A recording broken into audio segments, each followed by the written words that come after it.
Link to the fanfiction will be in the description. The strange relationship between Oppai Dragon and Ramen Chef by Death to Original Naming fanfiction. So we've hit the 2-year anniversary of living here, huh, Kurama? Oi, answer me already, Tilda. I know you're awake in there. Shut up. This is a special occasion. I figured we should talk about it. We can talk. After my nap. No, Tilda, don't sleep now. You'll never wake up again, Tilda. Seriously, and here I thought that I can close the shop for a day and spend some quality time with you, you overgrown lazy bag of fuzz. Well then, how about you carry the weight of our combined existence for a change? I would gladly accept that challenge, but I need to open up the shop. Ungrateful bra. Z's. Seriously? You were awake for like 5 minutes. It was a good thing that Naruto opens his ramen shop early, or else he would have had to receive many questioning stares coming his way for his one-man act while he sweeps his shop's front entrance. Then again, the reason he opens early is exactly because he receives weird looks already. The lady next door is still sending him pitying glances whenever he greets her, not for his one-man act, but for other reasons. Damn middle-aged gossiping old hag. I know it's you who's been spreading the rumors of me escaping an insanity asylum. It's not my fault I have a telepathic connection with a disembodied demonic beast who I befriended during a war against 2 guys and a rabbit god, Des. Maybe the old hag is onto something. Shut up already. Stop reading my thoughts then. We're connected by Z's. Kurama, buddy, you there? Naruto glances down to his stomach where the seal for Kurama's home resides. Hearing no answer except for a light snoring sound, the blonde teen sighs to himself and flips over the open sign before walking into his ramen shop. Looks like it's one of those days again. It has been roughly 2 years since Naruto awoken in the middle of the forest west of Japan's capital, Tokyo. He had no idea how he got there or how long he's been laying there, but by the time he got to his feet, the sky was pitch black. Not seeing any of the stars or even a moon to guide him, the blonde climbed a random tree and tried to recollect himself. He remembered the sealing of Kagaya Otsutsuki with the help his teammates and the beasts. He remembered Sasuke's harebrained scheme for obtaining ultimate peace. He slightly recalled the battle that took place where he gloriously, without a doubt, kicked some sense into Sasuke's ass. Barely remembers getting punched in the face and retaliating. But anything afterwards escaped the blonde. Try as he might, he could not seem to conjure up any memory of the events after he blacked out. After 10 minutes of him sitting cross-legged with arms folded under each other and face scrunched up in concentration on a tree branch, a little light bulb appeared on top of his head and smashed itself into his skull. He was knocked out of his thinking and literally fell into his mindscape. In front of him was the gate of Kurama's prison, and the same light bulb that smashed him earlier appeared again and dinged before disappearing. Suddenly, the idea that he should ask Kurama if he remembered anything popped into his head. Completely ignoring the metaphorical violence happening to him like a good main character that he is, Naruto walked past the gates of the prison and roamed into the cell. Kurama, you here? Naruto couldn't see very far into the deep dark cavern, so he decided to call out to his partner. Not hearing any answer, he panicked a little and called upon his chakra to do whatever it did for him to sense others. Getting a vague location of the giant chakra container relieved Naruto. Phew. There he is. But why isn't he answering? Maybe something's wrong. Renewing his sense of panic, Naruto ran towards the vague location of Kurama. Though even in complete darkness, he somehow managed to see the fox's outline as he ran towards it. The giant beast was in his usual pose, laying on his stomach with his head on top of his forepaws. Seeing the resting fox didn't calm him down at all. This was mostly due to the fact that the fox was not responding to his insistent yelling of its name, and he can be very insistent. Hey, Kurama, you okay? Naruto was very worried, borderlining frightened, at the stilled fox. Kurama is many things: manipulative, cynical, grudging, lonely, fiery, and plain arrogant. Calm and silent, however, was not him. The blonde knew that if he annoyed the fox enough, he would definitely get a tail to the face, and here he was, insistently calling the fox. Kurama would have reached his limits at around the 5th call, but now Naruto passed the 50th mark and not even a twitch shown itself. Kurama, he whispers as he reaches out to touch the snout of his stilled friend, and got a tail slapped into his face, sending him flying a couple 100 meters before he falls to his face, ass sticking up in the air. I heard you. The first time, brat. The previously stilled beast opened one of his eyes to glance at the downed blonde. It pulled its lips up into a twisted smirk and gloatingly said, "Expect the unexpected. Look underneath the underneath. Right, Naruto? I will never worry about you again, you fuzzbag." Not bothering to lift up his face, Naruto begins to push his body back towards the still lying fox. He didn't need to look up to know the fox is wearing that damned smirk. Though he had said he wouldn't worry, in the end he still noticed how tired Kurama sounded and deemed it important enough to ask. "Why do you sound so tired anyway? I thought you were the invincible Kyuubi-sama that wouldn't tire even after terrorizing an army of kittens." Quote, "We're not in the elemental nations anymore, Naruto." The fox broke in before Naruto could start another of his tirades. "Kagaya managed to bite us in the ass even after kicking the bucket. An external dimensional rift was purposely left open. We fell straight into it. I have no idea where we are. Just that we're not in the elemental nations anymore." Naruto was shocked. Kagaya still managed to screw him over even now? Jeez, how persistent is that woman? Well, it's not like he has to worry. He'll just wait here for Kakashi-sensei to use that space jutsu of his, which he needs the Sharingan to use, and said Sharingan is gone. Ding. You mean no way back? Sorry, Naruto. I'm tired. I leave the rest to you. But that's why are you so tired, Kurama? Not completely accepting his current predicament, Naruto looked for something to grasp onto, and what he managed was the worry he had for his partner. "We are not residents of this plane. It will take a while for it to accept us. Until then, it will try to deport us. I will anchor us here so that we won't get deported. Don't do anything stupid. I won't be able to drag you out this time. Good luck, Naruto." The smirk that the fox had before turned into a compassionate smile as he closes his eyes once more and stilled, just like how Naruto had found him. Naruto stood before the resting fox, mouth agape, trying to redirect his thoughts to something. In the end, he just sat on the branch, eyes dazed while looking in the sky at nothing in particular. Naruto chuckled at the memory of what had happened on his first night in this world.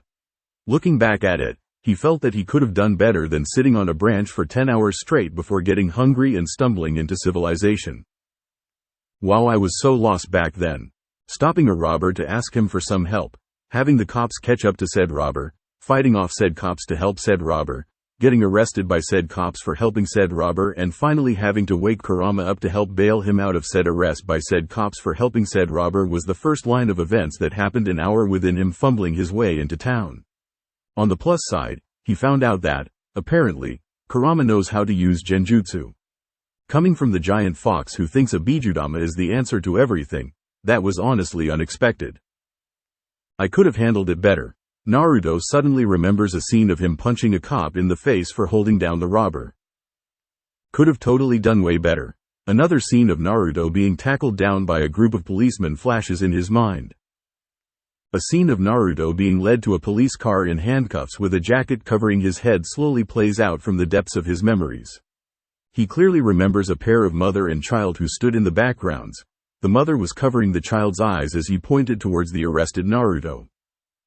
Alright already, I get it, I'm helpless without you, you bag of fuzz. The blonde screams aloud while tilting his body backwards. He grasps at his head and pulls on a huge chunk of his hair, as another memory slowly plays out. Hee Z's. Honestly, are you sleeping or not, you fuzzbag? Naruto grumbles to himself as he pulls out a cloth to wipe the tables of his small shop. His ears twitch when the doorbell's jingles, indicating that a customer is coming in. Since the shop only experiences an influx of a handful of regular customers, Naruto could pretty much guess who it was without even using his chakra sensing thingy power, trademark, but he still used it to double check anyways. A little bit early to be coming here, isn't it, Issei? That's because there was something I wanted to get at the convenience store early today. A brown-haired teen in a school uniform walks up to the blonde ramen shop owner and puts on a perverse grin. Oh, Naruto, on seeing the grin, Feels like he already knows the answer. Yes, you see, I timed it perfectly and have been planning this for almost 3 weeks now. I aimed the target at the nearby 24/7 convenience store down the street. I tracked down every one of the employees and made notes of their personality, work shift and behavioral patterns. Today was the specific day that Majiwari-san had a 10-hour night shift. Since he has shown lethargic behaviors during his morning shifts, I picked him in particular to be my cashier so that I could buy. The unexpectedly shrewd boy reaches into his uniform jacket and pulls out this, a magazine with a picture of a young woman winking to her readers while barely covering her sizable assets with her hands, in other words, a porno magazine. Yup, called it. Oppai Heaven Deluxe Edition.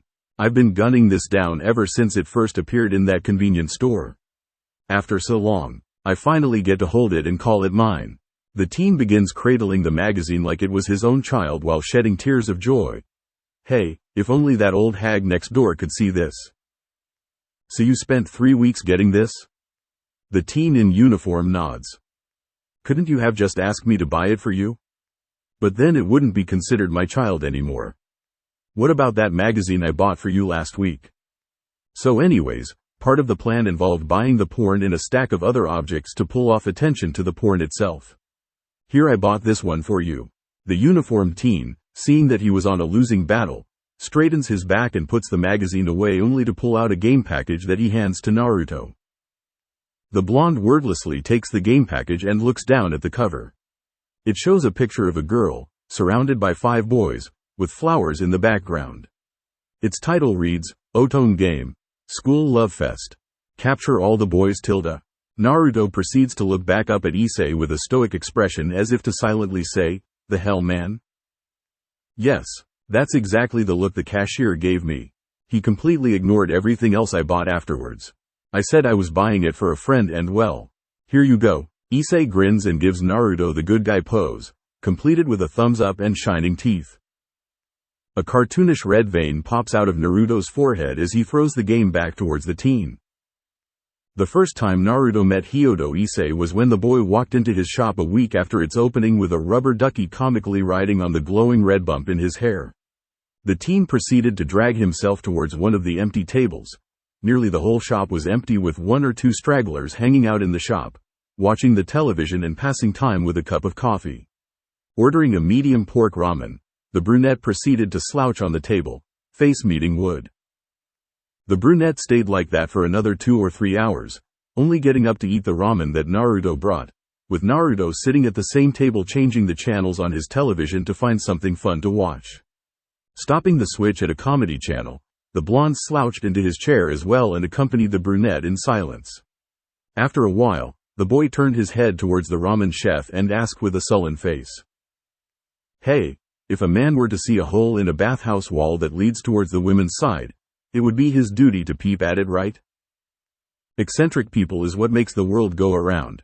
Let it be known that Uzumaki Naruto, under most non-life-threatening circumstances, is a lousy source of knowledge to take advice from. Changing the views of a tyrannical god-complexed warlord? Why not? Changing the judgment of a man who has lost all hopes for humanity and thinks that everything will be better if he illusioned the crap out of the world? Sure. Knocking some sense into his best friend who lost his marbles somewhere between back then and then. Every other week, cheering up a hormonal teenager who currently looks like his whole viewpoint on the world is on the line. Kurama-sama, a little help? Thankfully, the brunette managed to draw up a conclusion to his problem. He paid Naruto for the meal and left with a wistful smile. The second time Naruto met Hyodo Issei was when the boy dragged himself into the shop 2 days after the first time. He still had a comical red bump in his head as well. Ordering up a medium pork ramen again, the boy slouched at the table he sat in the last time. This time though, the brunette opened right up when Naruto accompanied him at the table. Apparently, the red bump was from a failed attempt to slip at a maid cafe and sneak a peek under one of the maid's miniskirt. Issei laughed at his failure and proceeded to pull out a notebook and show Naruto some perverse plans he has in store for future uses. Naruto chuckled at the teen's antics and Kurama, who was conveniently awake at the time, whispered, "Oh gods, it's like that Toad man all over again." The third time Naruto met Hyodo Issei was 2 days after the second meeting. Issei walked into the shop without any injuries and asked Naruto if he had a PFP game system. Naruto asked why and Issei said, "So that I can play it here. Playing it at home is very nerve-wracking because mom could walk in at any time." By this point, Naruto knew why it was nerve-wracking if he wants to play his game at home, but he pointed out that he only had one television to hook the game system up to, and it was the one in the shop. Issei, in all his gloriously stupid innocence, walked up to the straggler that seems to like to hang out in the ramen shop drinking coffee and asked if he minded if Issei played his game here. In the end, Issei, Naruto and the straggler named Dirtaerg or something. Issei and Naruto decided to call him Dirt, played the dating simulation together. They managed to somehow unlock and completed one of the secret routes that were surprisingly tear-jerking and emotional. Dirt left the ramen shop in tears, saying that he's off to go buy the game for himself. Issei left afterward, but not before getting a promise out of Naruto that he won't play the game while Issei isn't around. Naruto closed down the shop and started playing it anyways. Kurama helped out a bit and somehow discovered the super secret hidden Easter egg for unlocking the Kitsune route.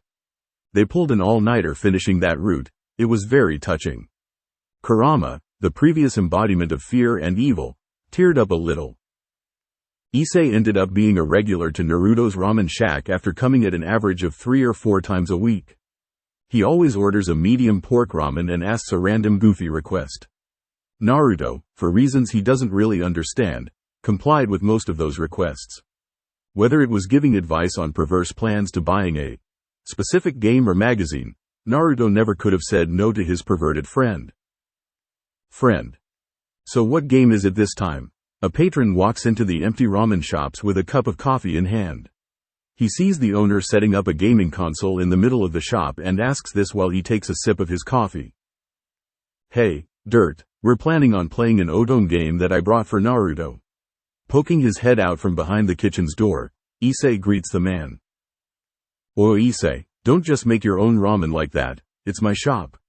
Not a snack bar, and you, Dirt, order some ramen or something. Stop drinking coffee, damn it." "Oh, so Naruto-san's into guys, huh? That explains why there are no girls in this little group." "Yeah, I figured that too. That's why I bought him this game."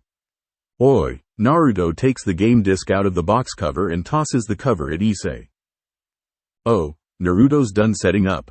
Let's play." Issei ducks under the thrown item and starts eating the bowl of ramen in his hand as he walks out the kitchen. "We're playing as a female lead, right? What do we name her?" To answer Dirt's question, Naruto picks up the controller and types in a name with it. "Seriously?" Issei cringes at the name typed. "I wish you luck with finding a boyfriend, Uzumaki Naruko-san." Dirt gives a 2-finger salute to the newly christened game character. "It's asking us difficulty we should pick." Naruto moves the game along and goes to the next screen. "Try the super hard mode. I want to see what'll happen." Agreeing with Issei, Naruto clicks the super hard difficulty option and skims over the introduction. Something about a high school girl making friends and finding love. He sped through most of it. As they get to the first encounter, Naruto slows down so that they can read the dialogue. "Kagemura, who are you and what are you doing on this campus? Answer him truthfully, hit him, defend, magic, run away." "HNG, what kinda dating sim is this? It turned into a turn-based RPG." Issei chalks down a mouthful of ramen when he sees the choices available. This Kagemura person is obviously the offending party, talking to a young woman without even introducing himself. You can fight back and shift the blame onto him. Try using magic. Dirt, meanwhile, takes the analytical approach to problem solving.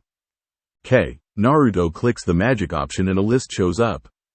Strengthen, magic up, defense up, meteor, holy nova, Armageddon, age of absolute disparity.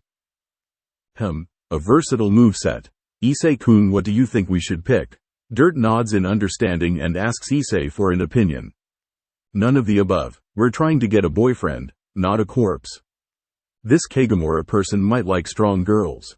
If he survives, we might unexpectedly get some benefits. Might survive isn't good either. Psst, Naruto, there's a few pixels off on the bottom right. It might be a secret option. Pick that. While Dirt and Issei, Naruto hears Kurama whisper this to him. Naruto squints his eyes to see the pixels that Kurama was talking about, and after spotting them, moves his cursor to navigate towards the secret option and click up. Oh, as expected of a ramen chef to have eyes for details, you found a secret option without even trying. The screen flashes red, and when the scene is shown again, Kagemura is on the floor with a sword stabbed in his stomach. Kagemura, so you have bested me. Well, it's not like I was that important anyways. I've already accomplished my job. Now, the queen knows you're here. She has conquered the hearts of all the boys in this school already. You won't be able to beat her. Mission update. Defeat the queen and take her harem of boys as yours. Is this what's romance for girls are like? Man, I'm glad I was born as a guy. Issei makes a complicated face as the game goes on. We're finally at the final boss. After a few hours of gaming, Naruto mutters this in exasperation. How the hell did we manage to save the earth twice already and still not have reached the final boss beforehand? Issei reads the text scrolling along and mutters as well. You know what? Why's the main character fighting the enemies anyways? Dirt, in between coffee sips, points out one of the game's various plot holes. The queen, welcome hero, to my castle.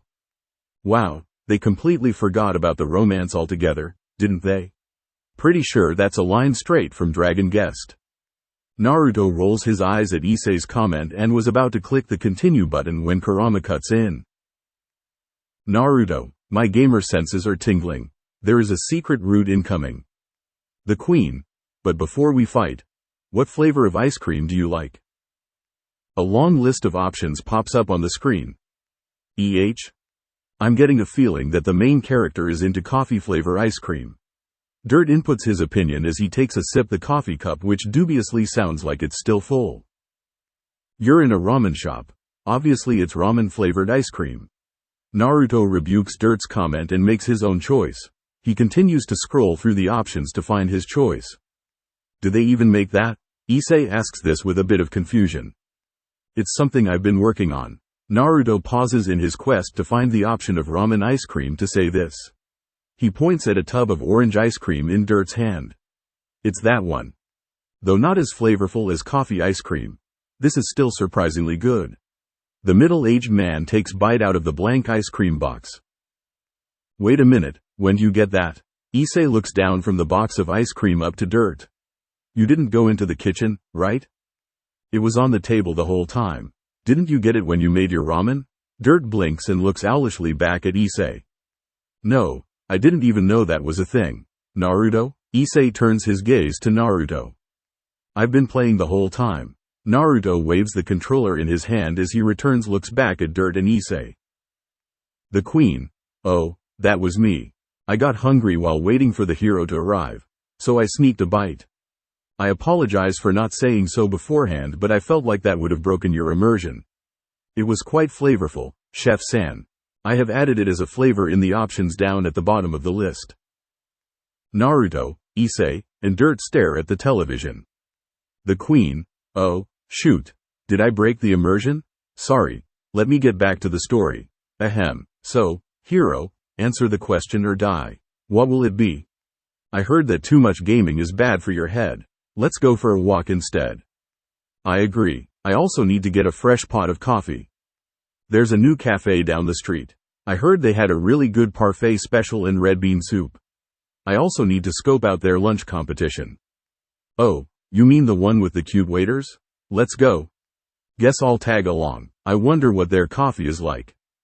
Pan, Naruto, Dirt, and Issei leave to go to the cafe that Naruto brought up. The queen? Hello? Are you still there? Hello Tilda. Please don't leave like that. At least save and turn me off. Hello Tilda. Moo. The queen, seeing that they left for real, calls out to them in the off chance that they might turn around. After seeing that they aren't, she starts pouting before she grabs the game's cursor to use it and hit the save button on the screen. A moment later, a figure climbs out of the game system and turns off the television. Naruto came home to interesting news after parting with Dirt and Issei. So you're saying that you're a yokai? He asks a 1-foot-tall silver-haired girl with metallic wings and a halo that's more like a game disc. Yes, I am a Tsukumigami of the game, School Love Fest. That you were playing earlier. The 1-foot-tall, Fairy? Monster? Yukai? Said with pride as she sat on her knees. Didn't the legend say that you're supposed to be 100-year-old? He asks as he points at the Wikipedia page he pulled up on his phone screen. Ah, yes, that is a long story. Usually, that is the case, but my circumstances are special. She pauses and looks at Naruto to silently ask if he wants to hear it. Seeing as he had nothing better to do, Naruto sat on one of the shop's chair and gestured the girl to continue. Please make yourself comfortable before I begin my story. She pauses again when Naruto slouched into his chair and pulled out a box of ramen ice cream. You see, the game, School Love Fest, is a spin-off series to the original game, Love School Fest, a popular dating simulation series. Originally, the manufacturer wanted to aim for the female side of gaming populace while still keeping some of the manliness for the main character. Due to the head programmer's addiction to the Final Fantasy series, he based the spin-off series off of that. For some reason, the manufacturers accepted the idea and began producing the first 100 copies. The Yukai game paused in order to prepare herself for the tragedy she'll have to relive. They finished the production of the first 100 batches of School Love Fest. Before they got the results from their free trials, the results were less than favorable. Most reviewers left after the first 10 minutes. If the game had gone out, then the reviews, based off the trial run, would have ruined the company's reputation. The project was scrapped. The 100 copies were to be scrapped and all data of the project were to be wiped. I was lucky to have been misplaced, though not so lucky as to have been far away when my siblings were scrapped. One by one, they were thrown into the chute, torn to pieces, destroyed beyond all comprehension. From number 1 to number 99, they were scrapped. She stopped herself to take a calming breath. Naruto sat there with a straightened back, the box of ramen ice cream put away in order to show respect for the seriousness. Honestly, this was not what he was expecting. Being the last member of my siblings, I decided to fulfill the task that I was made for, in order to honor my siblings' memories. After such a long year, a boy finally bought me. I was finally used. And you looked past the flaw of my programming. The three of you continued to play with me even when the others left after 10 minutes. You allowed me to fulfill my purpose. I was happy. No. I was beyond happy. I fulfilled the wish to my siblings. At that moment, I and the 99 souls felt contentment in me. The Tsukumagami of the game, School Love Fest, was born. For giving me my dearest wish, I thank you, Master. The little fairy kowtowed to the blonde. She held that position for several seconds before sitting back up again. She continued to sit there with a stoic face and stared at Naruto. It took him a couple of minutes to figure out that she was waiting for his judgment. Uzumaki Naruto, ramen chef extraordinaire, the proud owner of Uzumaki Ramen. Stay as long as you'd like. Though it seemed redundant, he stood up and offered a hand for the small fairy to shake. Matsuri, Tsukumagami of the game, School Love Fest. Proud Yukai of Uzumaki Naruto. Please take care of me. She gave another low bow before taking his ring finger and middle finger into her hands and shook it. Matsuri, can you carry this to table 7? Naruto puts a large bowl of ramen onto the counter that separates the kitchen and the dining hall. Of course, Naruto-sama. Matsuri walks by and takes the bowl while leaving another 2 script of food orders before she quickly paces towards the indicated table for the bowl. Can I get a refill on the pork ramen over here? Of course, sir. As she is walking by, another customer calls out to her, causing her to pause and jot down the order to pass to Naruto. Naruto-sama. Another large pork ramen for table 5. Yeah, got it. Naruto yells out as he makes another bowl. Upon ladling the broth, he notices something very wrong. Why's everyone eating so much? If this keeps up, there won't be enough for me anymore. As he goes to pass off the bowl of refill to Matsuri, he whispers urgently to her. Matsuri, close down the shop now. It's the only way to safeguard whatever ramen we have left. It's only lunch hour, Naruto-sama. The crowd will calm down soon enough. If you want, I could make some more for you after work. Matsuri, taking the blonde's order in stride, smiles at Naruto, gives a calm reply and then leaves to refill some drinks and clear up the vacated tables for the next group of customers. Damn ungrateful customers. When I was the chef and waiter, nobody came, but when Matsuri took over, everybody comes. Damn source of income. Stealing all my food. Naruto wistfully stares the large pots of ramen broth that only has roughly a quarter left for each flavor. His heart aches at how empty it is. Naruto-sama. One large beef ramen with an extra hard-boiled egg slice. As he does so, Matsuri passes by with another stack of orders in hand. Seeing it brought tears to Naruto's eyes. Sob. Later that day. Yo Naruto, can you get me a pork ramen? Issei opens the front entrance to the ramen shop and walks in. Immediately, he jumps to the side, narrowly missing a flying cleaver as it embeds itself into the wall that he had stood in front of a scant moment ago. We're close, you parasital source of incomes. Get out, leave my ramen alone. Naruto struggles vainly against Matsuri's armbar hold as he tries to throw another knife in his hand. Calm down, Naruto-sama. The customers are gone now. It's just Issei-san. I'll make you a new batch of ramen, okay? Please calm down, Tilda. While she holds back the rampaging blonde, Matsuri whispers calming words to Naruto. Dirt, explanations? Issei crawls over to the table he usually sits at and looks at Dirt, who's sipping on his coffee and ignoring the drama unfolding in favor of the comedy channel on the television. Oh Issei-kun, you've missed the best part. You should have seen it happened when Naruto-san chased off a pair of customers with a ladle. Matsuri-san intervened at the nick of time. Dirt looks down to see the brunette and chuckles. He points at a ladle embedded to the wall of the shop and then at Naruto, who's in a fetal position now, chanting for ramen, and Matsuri, who's trying to get Naruto to stand up. Okay, I'm going to need some more details than that, old man. Seeing Naruto away from any sharp objects and projectiles, Issei decides that it's safe to sit down at the usual table now. Well, that little silver-haired lady over there, Dirt points at the Naruto and Matsuri pair, is named Matsuri. From what I've seen from earlier at lunch, she's a new employee. Apparently, she's also the new cook too. From what you've seen, you don't know then? How'd you figure that out? The food isn't subpar anymore. I personally ate 2 bowls myself. Whoa, I've gotta try that. I can't believe you actually ate anything from here. Issei stares wide-eyed in disbelief at Dirt and his constant coffee cup. He turns back towards the drama pair and asks, so what happened to Naruto? Withdrawal symptoms. Withdrawal symptoms? Yes, you know how his usual business goes. 3 or 4 customers a day, including us. Issei considers the question a second before saying this with a bit of certainty. Matsuri-san over there decoupled that in an hour at lunch rush. 10 times? Issei's eyes widens again as he takes a new look at the girl who's talking to the downed Naruto. Yes, so you'd figure that the ramen stock would be next to non-existent right now. But what does that have to do with Naruto? Shouldn't he be glad that he got more customers? Issei focuses on the shivering blonde huddling in the corner of the room. He's stopped muttering to himself and is now shaking like a leaf. Matsuri puts a blanket over him and rushes to do something in the kitchen. What's Naruto having withdrawals from?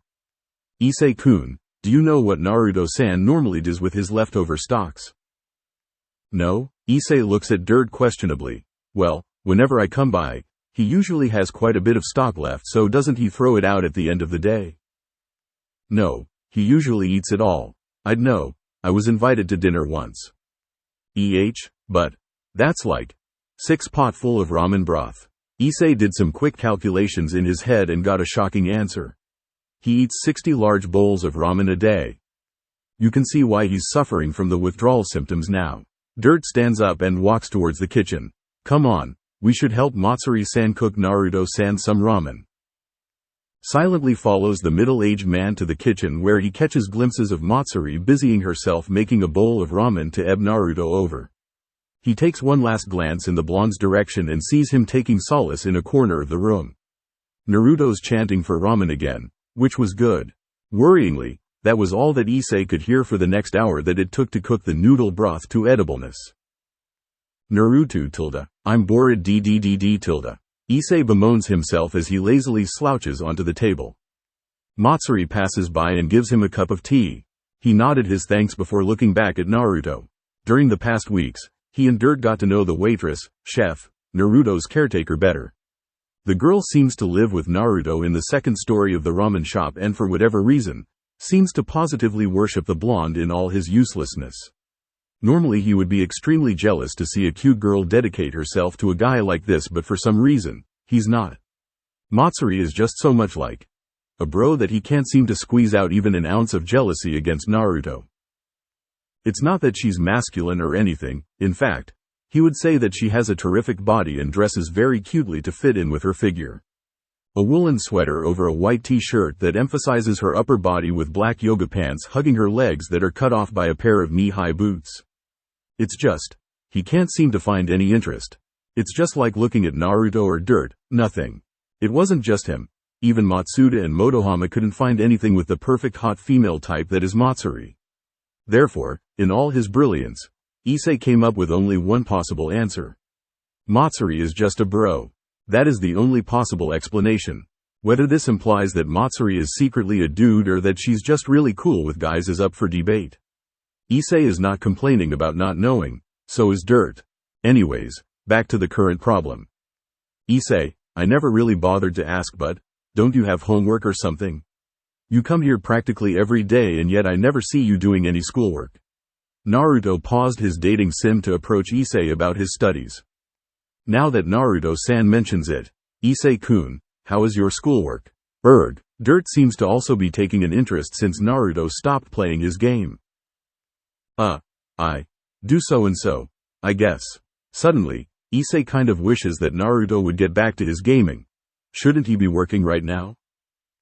So and so, huh? Matsuri. Naruto squints his eyes in suspicion and snaps his fingers. Matsuri immediately pulls out a piece of paper from the inside sleeve of her sweater. When did she even get that? Yes, Naruto-sama. Hyodo Issei, sex male, age 16, height 5 feet 6, weight 61 kilogram, grades. Japanese, 54. English, 46. Social studies, 51. Mathematics, 60. Science, 58. Special notes. Has been sent to detention on more than one occasion for being caught peeping during and before lunch break in the female dressing rooms. Dreams and aspirations. I want to become a harem king. Matsuri dutifully reads the sheet in her hand and even went as far as to accentuate the exclamation mark at the end of king. Issei pales the minute she got to grade, and by the time she finished, he was giving her the hell man look that Naruto usually gives him. She sees the look and answered back with her, anything for Naruto-sama. Smile. Where'd she even gets that kind of information? Has Naruto been stalking him the whole time? And even if he had, how'd he figures to keep that piece on him? Through Matsuri, today. Has he been compromised? Was Naruto's ramen spiked the whole time to brainwash him? I, read as Matsuri, went and asked your teacher yesterday when I got curious. Naruto cuts off Issei's train of thought before he could continue. Dirt has brought it to my attention that I've been a bad influence by letting you stay here to goof off every day. Issei's glare at Matsuri did a 180 and turned onto Dirt. The middle-aged man suddenly picked up an interest in Naruto's dating sim and started playing it himself while Naruto gives Issei a reproaching look. Well, what about you? You're so lazy, I bet you didn't do any work when you were in school either. Trying to shift the topic, Issei moved on to Naruto's educational life. The blonde has stated outright that he's only 2 years older than Issei, yet he's opened up the ramen shop last year. Chronologically speaking, that would suggest that Naruto dropped out of high school in order to work. Yes, I never did like school. That's why I worked hard to graduate at 12. Naruto coolly replies with a completely straight face. It doesn't seem like he's lying either. Seriously? Graduated at 12? Wouldn't that make him some sort of super genius? Why is he working at a ramen shop then? Gay. What about Dirt over there? He never seems to be doing anything except for hanging around. Issei was cut off mid-tirade when Dirt readily pulls out a small book from his well-worn suit and opened it up to a specific page for Naruto, Matsuri, and Issei to read.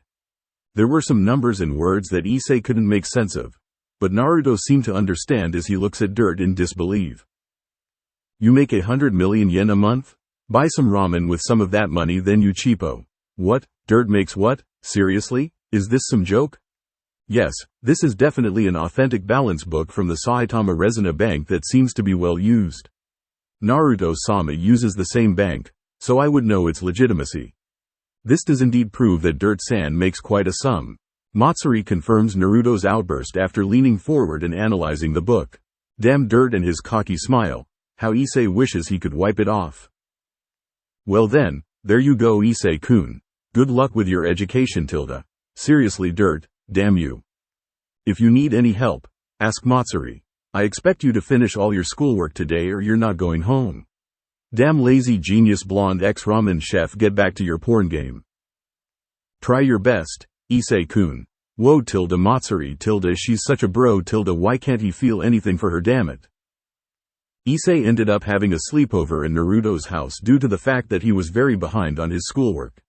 Who knew the lazy blonde was so strict, geez. Ding dong knock knock knock asterisk pata pata pata. What the hell was that? Naruto jolts awake at the sound of his doorbell ringing. We don't even have a doorbell. A mailman perhaps? Matsuri, in her 1-foot-tall yukai form, flies off the pillow next to Naruto's futon and lands on Naruto's shoulder. At 3 in the morning? Who'd be awake at this kind of time? I am. You're too loud, brat. Naruto-sama, who was that? I just heard a voice. Matsuri jolts up as well on Naruto's shoulders and looks around for the source of the deep and irritated sounding voice. Oh, that's the disembodied lazy, giant, invisible 9-tailed fox that freeloads here. Don't worry about him, he's awake like 1% of the day. I am not lazy, brat. It is just that our energy expenditure exceeds my own natural production capabilities. So I have to enter a meditative hibernation in order to mass produce as well as to conserve more energy, understood? Z's. Ah, sorry Mr. Disembodied, Giant, Invisible 9-tailed Fox. Naruto-sama fell asleep after you said expenditure. K. Forget the ungrateful brat, I'm going back to sleep. And just call me Kurama, tinier brat. Yes, Mr. Kurama, have a good rest. Z's. Wake up already, Kurama, getting irritated from Naruto's snoring, sends a jolt of chakra through Naruto's nervous system, making the blonde feel an instantaneous but unbearable jerk of pain. Ouch! Naruto jumps awake at the pain and falls on his ass. He looks around confusedly while trying to get his bearings. Huh? Where am I? What am I doing? Where's the bed? You're in your room. You were answering the door and the bed is over there, Naruto-sama. Matsuri dutifully answers Naruto's questions while balancing herself on top of Naruto's shoulder as he wobbles around to get up. Oh, right, I was answering the door. That's what I was doing. Naruto unsteadily walks towards the door and opens it. Seeing as there was no one there, he made the actions to close it before Matsuri interrupts him. Naruto-sama, they seem to have left a package for us. Huh? Ah, nice catch. Naruto looks down at Matsuri's prompt and sees an envelope-taped package. He picks it up and closes the door. Walking over to the center of the room, he puts the package back down near his futon. There's no billing address or return address and it doesn't have a sender name either. What do you think, Matsuri? I'm not sure, Naruto-sama, but why don't we have a look at the letter first? Perhaps that will give us more insight on the matter. Right, here goes nothing. Naruto picks up the envelope and opens it. Inside was a 3-page letter that was stapled together. The first page's top right corner had the words, "For the eyes of Uzumaki Naruto only," and some kind of scrawl in the footer. Well, I guess this is for us then. Dear Naruto Uzumaki-sama, congratulations on obtaining a Yukai family member. Our organization was very happy to discover that the newest Yukai member to be born to our race has already found herself a loving family. It was a very big surprise to find out that the newest member is a Tsukumogami no less. You are a very fortunate man, Uzumaki-sama, as the Tsukumogami types are a rather useful race in normal urban life. Not only do they have a natural affinity for illusion magic, but they are also known for being extremely loyal and are semi-divine bringers of good fortunes. There are 3 things we must warn you about having a Yukai family member though. The first of the warnings is that you must not, under any circumstances, divulge the fact that your newest family member is a Yukai to any party who is not affiliated with the supernatural side of this world. There is an obvious reason for this, but in case you need an example, the Salem witch trials in the Americas, the Loudon demonic possessions in France, and the events recorded in Mary Shelley's Frankenstein. In all of these cases, the normal world is introduced to the supernatural and the outcome was less than savory. The second warning is that we ask you to not abuse your Tsukumogami's gifts to your own cause. There have been many times since this organization's founding where we've had to personally involve ourselves into the lives of other yukai-owning families. None of those cases ended prettily. Please do not make use of your Tsukumogami's loyalty to do something she would regret. The third warning is that there are lurkers out there who will want to separate you from your family member. Though this is an uncommon occurrence, our organization would still like to take precautions. Inside the box that is to come with this letter is a stack of high-class Kekai seals made by the greatest seal masters in our organization. Please follow our instructions in the next page in order to set the protection and evil warding seals. Again, congratulations on your new yukai family member. Please live a long and happy life. Sincerely, co-leader of the Japanese yukai force, Kyuubi no Yasaka. You know, I should be very surprised right now, but I'm not feeling it. Maybe it's the lack of sleep. I'll worry about this tomorrow. Naruto looks through the other 2 pages to see that it was instructions on how to set up the barrier seals the letter talked about. He gives it a half-hearted read and tosses the letter onto the box. Afterwards, he crawls back into his futon and falls back to sleep while mumbling a short goodnight to Matsuri. Yes, good night Naruto-sama. Matsuri flies off the pillow to organize the paper Naruto haphazardly threw. After she is done, she flies over to the door to relock it, the light switch to turn it off and Naruto's heater to turn on the heat to compensate for the temperature drop caused by the night air's chill. Once she was sure that everything was done, she flies back to the pillow that was settled beside Naruto's futon and drifts off to sleep as well. Naruto-sama, wake up. It's time to open the shop, Naruto-sama. The next morning, Matsuri, in her fully humanized form, tries to wake Naruto up after she finished the shop's setup downstairs. I don't want to work today. Let's just close the shop. We need to set up those barrier seals, anyways, right? Naruto pulls up his blanket to cover his head and huddles up into his pillow. Very well Naruto-sama. Hearing his order, Matsuri goes downstairs to turn the open sign in the front entrance back to the close one. She then goes over to the kitchen to clean up the day's business preparations and store them away. After everything is done, she walks back upstairs and kneels before the sleeping Naruto. Stares. Stares. Stares. Alright, I'm awake already, stop staring. Within a minute, Naruto throws off the blanket and jumps up to his feet. He hurries to the bathroom to get away from Matsuri's stare. Good morning Naruto-sama. Matsuri smiles faintly before she goes downstairs to, again, bring out the preparations for the day. So what was I going to do again? You had plans on layering the house with the protective barrier seals Naruto-sama. Right, that. Naruto opens the box and pulls out a package of flour. What is this for then? Salt, beef, pork, flour, eggs, and other ingredients. I think this is the necessities to making ramen from scratch. Matsuri crouches down to the box and unpacks the ingredients. At the end of it all, she pulls out another letter. There's another letter addressed to you, Naruto-sama. Let's read it then. Naruto takes the letter and rips the envelope open. Inside is another letter with the same scrawl in the footer. P.S. My scouts, whom I have sent to check up on you and your new family member, have also reported to me some grievous news. Since Tsukumogami-san appearance, it seems that your shop has experienced an influx of customers due to Tsukumogami-san's takeover as the chef. The scouts also held a random survey with the customers of the shop. It seems that the new chef is more preferred to than the old one. As a fellow cook and the head of my own family, I know how dishonorable it feels to be shown up by a new upstart but not being able to do anything about it. Therefore, I have devised a plan to help you improve.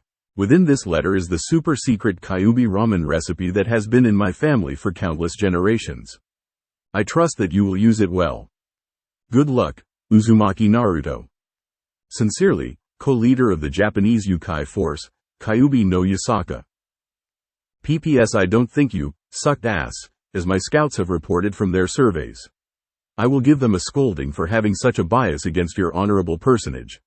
Please keep on preserving. Matsuri, open the kitchen. Didn't you want to close the shop today, Naruto-sama? No, I have to show up those ungrateful bastards I call customers. Naruto's eyes ignite with a fiery passion. Ding dong ding dong. Matsuda, Motohama, don't leave me. Issei screams and reaches out to grab his two friends by their ankles before they could get too far away. Matsuda and Motohama, not expecting Issei's rise to drag them to hell as well, trip when Issei managed to hold them back. Issei, you bastard, let go and take one for the team. Matsuda in all his bald glory attempts to kick away Issei's hand even as he falls. It didn't accomplish much besides making Issei hold onto their ankle even tighter. Issei, hurry and let go, they'll be here any moment. Motohama struggles against Issei's clutch as the boy slowly pulls him and Matsuda back to where they trip him. Kukakuku, consider this karma, my friends. If I go down, we all go down. Issei laughs maniacally as he holds tightly onto the ankles of his two perverted bastard friends. There they are. Get them, girls. A group of angry girls rounded the corner to see the three perverts that they caught peeping on them. Justifiably angered, they chased down the perverts for being perverts and proceeded to stomp the ever-loving lights out of the miscreants. No, not the face. No, ouch, ouch, no, not down there, Matsuda and Motohama scream out loud while Issei takes on his punishment laughing like a maniac. Kahahahaha. Issei's class. Ringgggggggggggg. Safe. Issei jumps through the door of his classroom and rushes towards his seat. He unceremoniously tosses the two beaten corpses on his shoulder into the general direction of their seat. Now they can't say that he didn't care. After all, it was thanks to their sacrifice in easing the mob girls' anger that Issei himself escaped relatively unharmed. It might have also had something to do with the fact that he was laughing like a crazy hyena while the girls were stomping them, whichever worked. Sliding straight into his chair, he managed to pull off the same sitting positions as the rest of his classmates, sans Matsuda and Motohama, who are laying sprawl out on their desks. Matsuda in particular has his face on his chair and his ass sticking straight up, just as the teacher walks in. It is currently the period after lunch, so Issei had expected the strict yet friendly Toshio-sensei to come and teach math. However, instead of the usual balding 50-year-old man coming in with his little packets of worksheet, a beautiful blonde woman came walking in instead. She had on a tight-fitting suit on with an equally tight-fitting skirt covering dark brown stockings. Her golden blonde hair was put into a bun and she exuded a very mature aura. Normally, Matsuda, Motohama, and Issei would definitely jump up and shout it out, "Sexy teacher," while the class would either look at them in disgust or outright ignore them. This did not happen, however, as both Matsuda and Motohama are both out of action while Issei realized a very, very scary thing when the "sexy teacher" walked in and flashed him an almost unnoticeable glance and a knowing smirk. That "sexy teacher" is his friend. That "sexy teacher" is his friend whom he meets almost every day for the past year. That "sexy teacher" is his extremely lazy and ramen-addicted friend whom he knows does not have any cross-dressing hobbies. That "sexy teacher" was Naruto. So there Issei sits, elbows propped on the table with his face leaning forward while being held back by his clasped hands. He twists his face with absolute concentration as he tries to make sense of the situation. Why is Uzumaki Naruto, a guy, dressed as a hot teacher and in his class? Where is Toshio-sensei? Worse off, why the hell is he feeling a thing for Naruto? Naruto walks up to the teacher's desk and puts a stack of papers on it before picking up a piece of chalk. He starts writing on the blackboard. No, that's probably not Naruto. She looks a lot like Naruto, but that's it. Naruto doesn't exude that kind of mature and teacher-like aura. He exudes lethargy. That teacher person is probably a substitute for Toshio-sensei. Toshio-sensei did say his wife is pregnant. He's probably off because of that. Yeah, this teacher is probably the substitute for Toshio-sensei. Wasn't there a legend that says everyone got someone else who looked like them in this world? What was that called? A doppelganger? Double gang? No, wait. It was doppelganger. Yeah, that lady is probably Naruto's doppelganger. Lucky bastard to have such a hot doppelganger. Oh, she's saying something. Better start listening. Hello, class. Your teacher, Toshio-sensei, received an urgent call this afternoon informing him that his wife is in the emergency maternity ward. He rushed off after informing the principal, but since there were no readily available substitutes, I, who happened to have passed by, was asked to fill in. You may call me Naruto-sensei. Treat me well for today, no? The blonde gave a cutesy smile, tilting her head and sparkles. Issei's head slammed into his table. It started raining outside as Naruko-sensei began the lessons that Toshio-sensei prepared before he left. Issei spent the class period staring out at the raining sky, devolving his minds of his surrounding and the strange situation. Matsuda and Motohama didn't wake up until class ended, closely missing Naruko-sensei's leave. It was pouring loudly outside. By the time school had ended, the weather took a turn for the worse and poured everything it had onto the ground. From what Issei can see, it was flooding a little too. The students with umbrellas banded together and ran towards their house as quickly as they could before it could flood more. Matsuda and Motohama disappeared after class ended and Issei discovered that his umbrella was mysteriously missing. He takes one more look at the weather and sighs to himself. Some friends those bastards are. No kidding, I saw them running out of school using your umbrella. Issei didn't need to turn around to know who was walking up on him. After all, the owner of that same tone was the topic of his thoughts for most of today's school period. It also helps that there were students loudly waving their goodbyes to the fake teacher and yelling her name. Don't you have a ramen shop to run? Issei squats down and takes a sit on the stairs step after figuring he might as well wait out the rain rather than getting wet. Matsuri can take care of herself. Naruto takes a seat next to Issei. What are you even doing here, in that? Issei gives Naruto a sidelong glance to see that the blonde was even faking the way he sits so that he gives off a feminine vibe. I came to give the school report that Matsuri borrowed earlier back. I thought you might have liked it if I was a hot chick. Naruto smirks at Issei as he catches the brunette's sidelong glance. Now that Issei looks up close, he has to admit that Naruto is doing an amazing job of cross-dressing. Honestly, Naruto's body actually looks natural in what he's wearing. Normal cross-dressers go for the conservative but overall pugly dressed style, kinda like Matsuri. But Naruto jumped right past that. From just what Issei could see and analyze of Naruto's body, he'd say that Naruto really was a chick. But he knew better. You look good, how'd you manage it? Ah, I didn't know you were such a charmer. Of course, I'd look good. I've been practicing this technique since I was 12 after all. Since the time you finished school, what did you want to be? A ninja.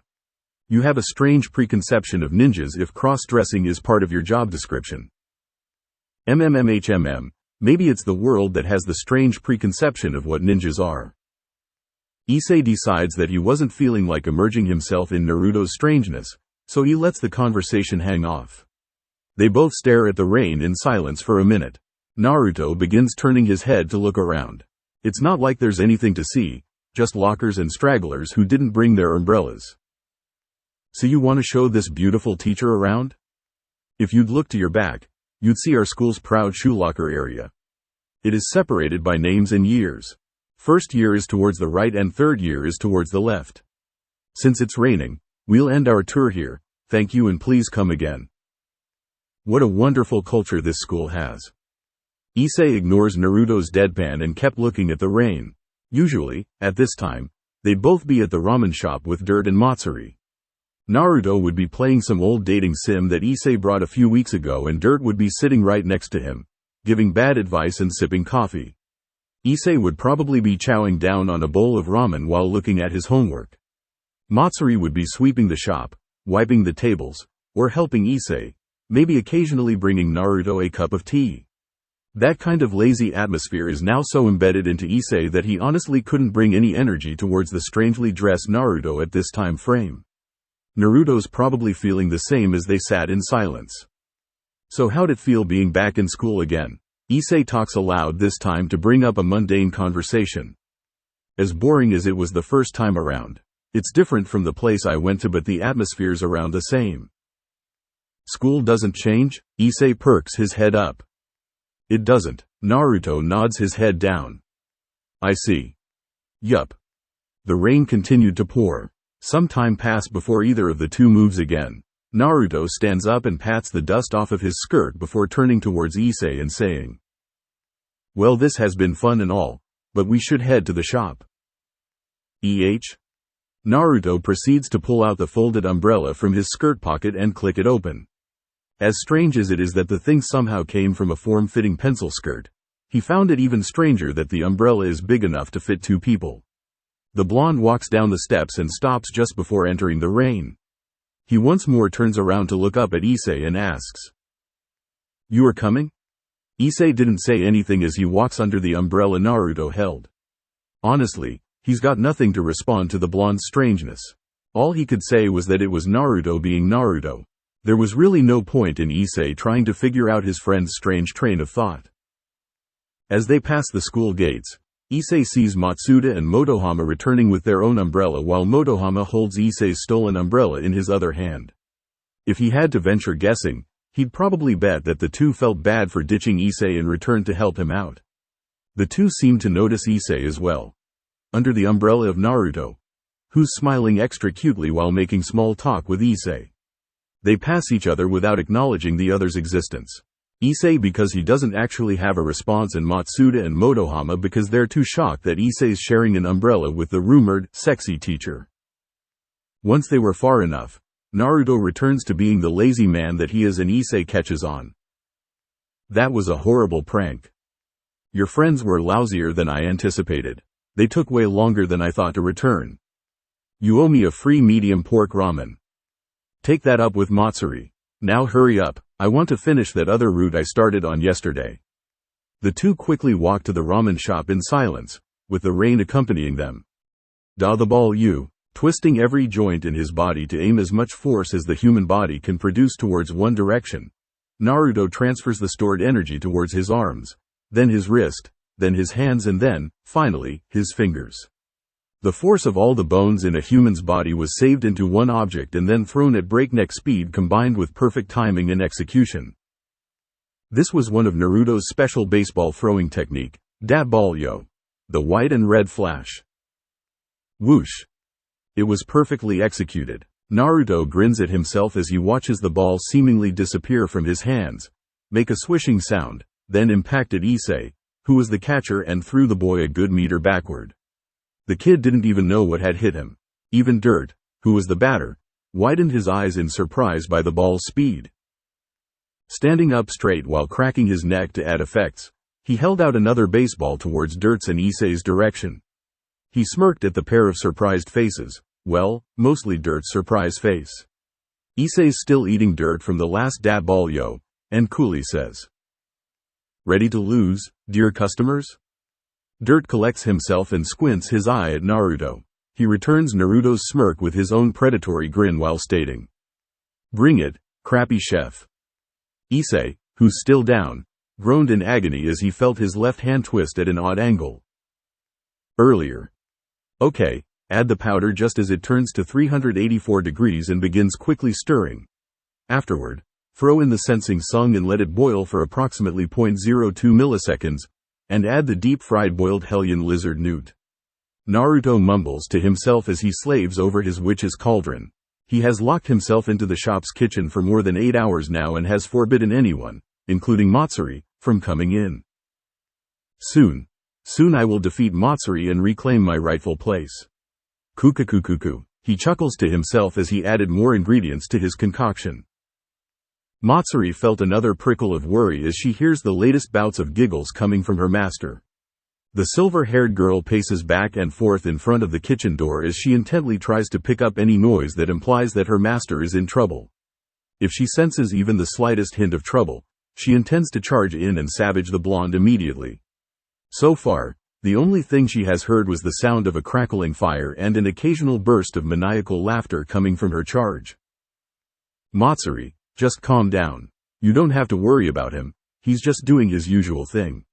Issei looks up from the newest dating sim he bought and was now playing.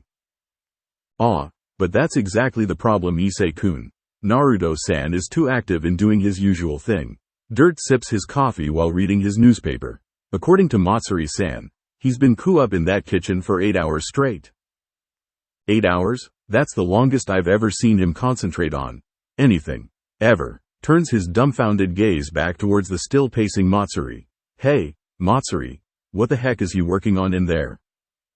"I honestly don't know, Issei-kun. Whatever it is, I'm worried. I have never seen Naruto-sama being so youthful before." Matsuri stops her stride to answer Issei before taking up the motion once again. If Naruto doesn't come out soon, there'll be a new ditch in front of the kitchen. Issei and Dirt nodded their heads in mutual consent to Matsuri's analysis of the blonde ramen chef. He was a lazy idiot. That was literally the best way to describe him. Suddenly showing a will and concentrating on something important just isn't Naruto. Suddenly, Matsuri takes a step back and appears beside Issei's and Dirt's table. The kitchen door slammed open and malicious howls and groans started resounding throughout the ramen shop. A red fog slowly oozes itself out of the kitchen and surrounded Issei and the crew. Issei puts down his game controller and instinctively readies himself to take flight towards the front entrance. Dirt puts down his newspaper and takes a sip of his coffee, eyes squinted in all intent to glare down whatever will come. Matsuri is doing nothing. She stares confusedly at the kitchen entrance and asked, "Naruto-sama, did you mess up the shrimp fish spices with the red fog powder mix?" The slow-moving fog stilled and then retreated like it knew it was beaten at its own game. The moans and groans that were resounding through the wall stopped as well after a mechanical click sound was made. Naruto walked out of the kitchen with two menus in hand and made headway towards the table where Issei and Dirt were sitting at. Naruto had a refreshing atmosphere around him and slightly contagious smile on his face. The air around him sparkles disarmingly like it was trying to lure everyone into relaxing. Issei and Dirt didn't lower their guard. Naruto stopped at the table, his smile becoming 50% more refreshing and innocent. Issei made to bolt out of his chair but Naruto snapped his fingers and suddenly a force was exerted on Issei's shoulder that coerced him to sit back down.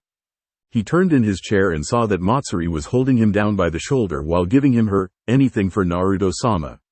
Smile. Dirt, who already knew that he was cornered, intensified his untrusting glare, hoping against hope that it would at least kill the blonde's plan, whatever it is. "So, my dear customer, would you like to try the newest special ramen of Uzumaki's Ramen?" His smile intensified even more if that was possible, and the only thing that held Issei and Dirt back from listening to the blonde's deeply hypnotic words were their knowledge. The knowledge that screamed, "That is not Uzumaki Naruto. Retreat. I repeat, retreat." Managing to hold their own fronts in the face of what seems to be Naruto's serious mode for a full 2 minutes, Issei and Dirt broke down and looked at the opened menu before them.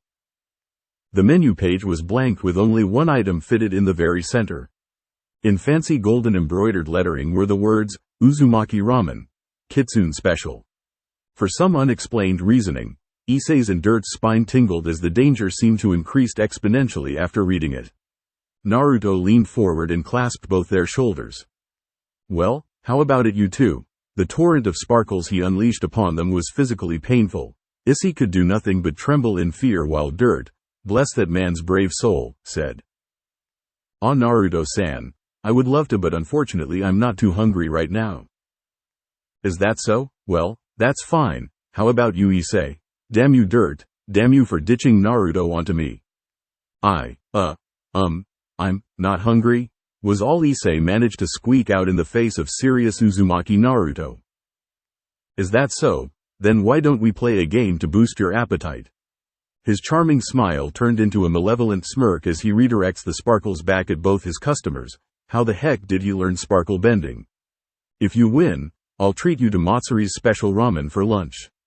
If I win, you guys have to try out the special ramen that I made. Do you want to play?" "Oh God, my eyes. The sparkles. It's trying to kill us. I can't breathe. Vision. Getting darker. Goodbye, cruel world." Sign Hyodo Issei. "You put us in a rough spot, Naruto-san. How about this, if we win any random games with 2 out of 3 times ratio, we get free ramen cooked by Matsuri-san for a week. However, if you win, we'll agree to be your lab rats." Dirt sees Issei's soul attempting to leave its body and made to negotiate some better conditions. Naruto's grin lessened greatly in destructibility and he pulled back his aura sparkles. He nods to Dirt's attempt at compromising and snaps his fingers at Matsuri, who somehow found a way to grab onto Issei's departing soul and push it back into the boy's body. Once the girl was sure that the boy was still in the land of the living, she reached under the table and pulled out a drawing box. In this box is 50 random games and sports ranging from rock paper scissors to ferret legging. Seeing as I'm the challenger, I will let you and Issei take turns drawing from the drawing box. Each game in sport has been modified by Matsuri to the best of her ability to fit doubles team matches. Since Issei is still resurrecting from the clutches of death, why don't you take the first draw, Dirt? Naruto explains while keeping that refreshing yet extremely creepy smile of his. Seems like you planned this thoroughly, Naruto-san. Slightly grimaces as he puts his hands into the box. He pulled out a piece of paper that read, Baseball. Uzumaki Baseball. The group is split into two teams. One team will the batter and ball catcher while the other will be the pitcher and the outfielder. Each team will change positions every time a score is made. The pitcher will pitch the ball and the batter is to hit the ball. If the batter misses 3 pitch, then it's a point for the pitcher's team. If the batter hits and the outfielder does not manage to catch the ball before it hits the ground, it's the batter's point. The conditions for the ball being valid after getting hit by the batter is that it must 1. Be strike within a 45-degree angle field from the batter. 2. The ball must make it past the pitcher's circumference, approximately 60 feet. Possible points accordance to the batter is 1. If the ball does manage to be sent back at the pitcher and knocks the pitcher off his mound. The first team to make it to 10 points is the victor. Uzumaki Baseball is a fan-made parody of regular baseball. If it pisses anyone off, sue Uzumaki Naruto. He was the Uzumaki in Uzumaki Baseball. 3-2 Naruto, Matsuri leads. Yeah, Matsuri, knock the hell out of Issei's wimpy balls. Make him regret standing in front of you. Yes, Naruto-sama, I'll hit Issei-san's balls with all my might. As Matsuri takes up the batter position, Naruto yells out profane encouragements. Oi, don't make it sound so dirty, damn it. Issei stomps his feet on top of the pitcher's mound, both out of frustration and to get a proper footing. Concentrate, Issei-kun, we are up against an opponent who should not exist within this world, a serious Naruto.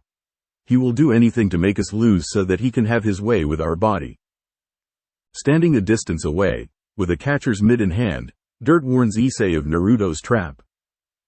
Now you're doing it, whatever, take this, Hyodo spin ball. Issei stomps his feet on the ground again and gets into position. He yells aloud and throws the baseball in his hand at a fast pace towards Matsuri. Seeing the move, Matsuri widens her eyes. But that's a fastball, Issei-kun. Without a moment of hesitation, she strikes the ball in a textbook perfect home run. Kukakuku, your dirty tricks won't fool my precious Matsuri-chan. Kukakuku. Naruto stands up from his position in the catcher's spot and wraps his hands creepily around Matsuri's shoulders. He makes the motion to lick Matsuri's cheek. Naruto-sama? Seriously, what's wrong with you today?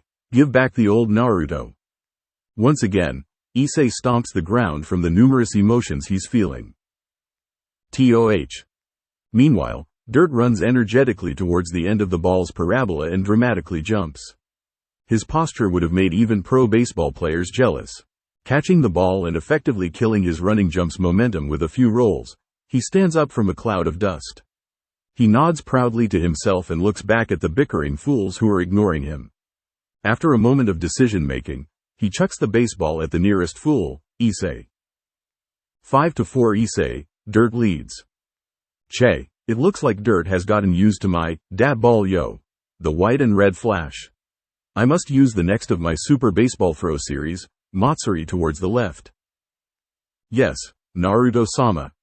Seeing another of his balls get hit by the middle-aged man, Naruto clicks his tongue and decides to change strategy. He tells Matsuri where to go to optimize their chances while he takes up a strange stance with his throwing arm pointing completely outwards. Ho, it looks like you were hiding something. Naruto-kun still has a hidden ace left? I wonder what it is. This is starting to become fun, tilde. No, it isn't. Have you ever caught one of his balls? It hurts, damn it. Standing at the batter's spot and the catcher's spot respectively, Dirt and Issei bicker with each other. Take this, dab ball yo, Rasengan. Taking Issei's exclamation as a signal, Naruto twists his body and throws out the second movement of his Super Baseball Throw series. Is this some sort of trickery? Such a slow spinball shall not surpass me. Dirt squints his eyes at the slowly approaching ball and sneers blatantly. The path is already easy to be seen from how slow the ball was going. In comparison, the first move, a fastball, was more dangerous.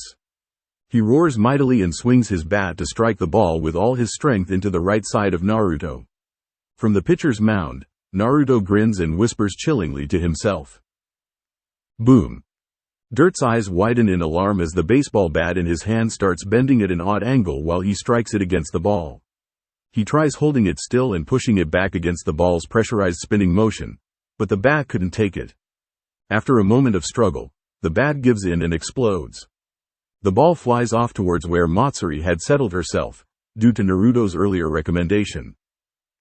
Tossing away his destroyed bat, Dirt glares down at Naruto.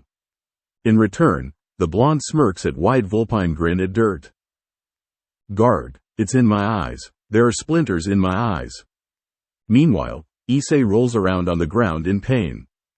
9-9 tied game, Dirt batting, last strike. You've been a great thorn in my way, Dirt, but this is it. Even if you have figured out a counter to my dab ball yo, the white and red flash, and dab ball yo, Rasengan, I still have one more hidden trump card. My original dab ball yo technique. Naruto declares this aloud as he puts his hands into a cross T symbol with the ball at the center. A worthy challenge, I accept. Come at me with your full strength, Uzumaki Naruto. Dirt aims his bat at Naruto before getting into a batter's stance. There's more. What kinda ramen chef are you? Go join the freaking baseball league. Issei yells loudly to the blonde pitcher. Ignoring the brunette teen's cries, Naruto takes a deep breath and then throws his baseball. TOH. Dirt narrows his eyes to analyze the ball. Speed. Extremely fast. Spin. None. Tricks. None. What is Naruto-kun planning? Seeing nothing special about the ball, he swings his bat in timing with the predicted projectile of the ball thrown. As his bat was about to hit the ball, Naruto yells out the name of his third technique. Dab ball yo. Cage bushin' no baseball. Dirt widens his eyes in surprise as he catches the shadow of 9 other balls following the path behind the first ball. Because the swing was already made, he manages to hit the first ball but completely misses the other 9, which resulted in Issei getting swamped by baseballs going at breakneck speed. The man lowers his bat and pushes up his eyeglass so that it catches the sun's ray and covers his eyes. His mouth is twisted into a begrudging smile. I see. The rules never said the pitcher can only pitch one ball, just that the batter has to hit the pitcher's pitches. Well played, Naruto-san. Good game, Dirt. You were a great challenge. Naruto walks over to the man and reaches out his hand for a handshake. URG. Let's get you patched up, Issei-kun. Matsuri walks over to Issei's prone body and begins to patch him up with a roll of bandage and some cooling cream while Dirt and Naruto did their manly bonding thing in the background. Erg. Matsuri's such a bro, damn it. Paper, rock, scissor. Honestly, if you don't know this, you should be learning what it is instead of reading this. Also, search up the ultimate rock paper scissors chart. Now multiply that by 40. Paper, rock, scissors, shoot. The group flashed their chosen hand forward. Naruto used the pure white sun. Matsuri had the cybernetic robot woman. Issei flashed the devil to be. Dirt got the nuke in disguise. So, who won? Issei asked out loud. Honestly, he was glad that they were playing something normal after his many experiences with death in the previous game. The problem is, he has no idea what he's playing. According to this chart, Naruto studies a strange rock-paper-scissors chart he got online. He turned it a few times as if trying to make sense of it before declaring. Issei won, I think. Wait, I thought, yeah, it kind of looks like Issei-kun won. Maybe, sort of? Dirt takes a look at the chart as well and flipped it a few times. He ended up agreeing with Naruto. Oh, cool, I won. Matsuri, what's the next game? Issei asks the girl who was sadly looking at her cybernetic robot woman sign. He must have startled her because she quickly hid her cybernetic robot woman behind her back and gave Issei a startled look before she processed his question. Since you picked from the drawing box the last time, Dirt-san needs to pick the next challenge. Currently, the match is tied at 1-1. Whoever wins the next game will be the overall winner. Okay then, Lady Luck. Please give this old man a good chance. Dirt prays aloud as he sticks his hand into the box and pulls out a piece of paper that reads, First-person shooter. Uzumaki first-person shooter. Like any other first-person shooter game. Try playing Call of Duty or something. I just noticed something. Naruto pipes in after Matsuri finishes explaining the rules of the game. What is it? Issei asks. We don't have any first-person shooter game. Actually, we don't have any action-specific games either. The closest one we have is School Love Fest, and Issei bought that on a whim. Matsuri jolted a little in the background, but only Naruto noticed.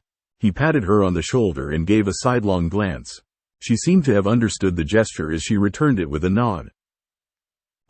You're right. I guess I really only bring dating sim games here, huh? Issei strokes his imaginary mustache as he looks in a far-off distance, the furthermost wall. So, what do we do now?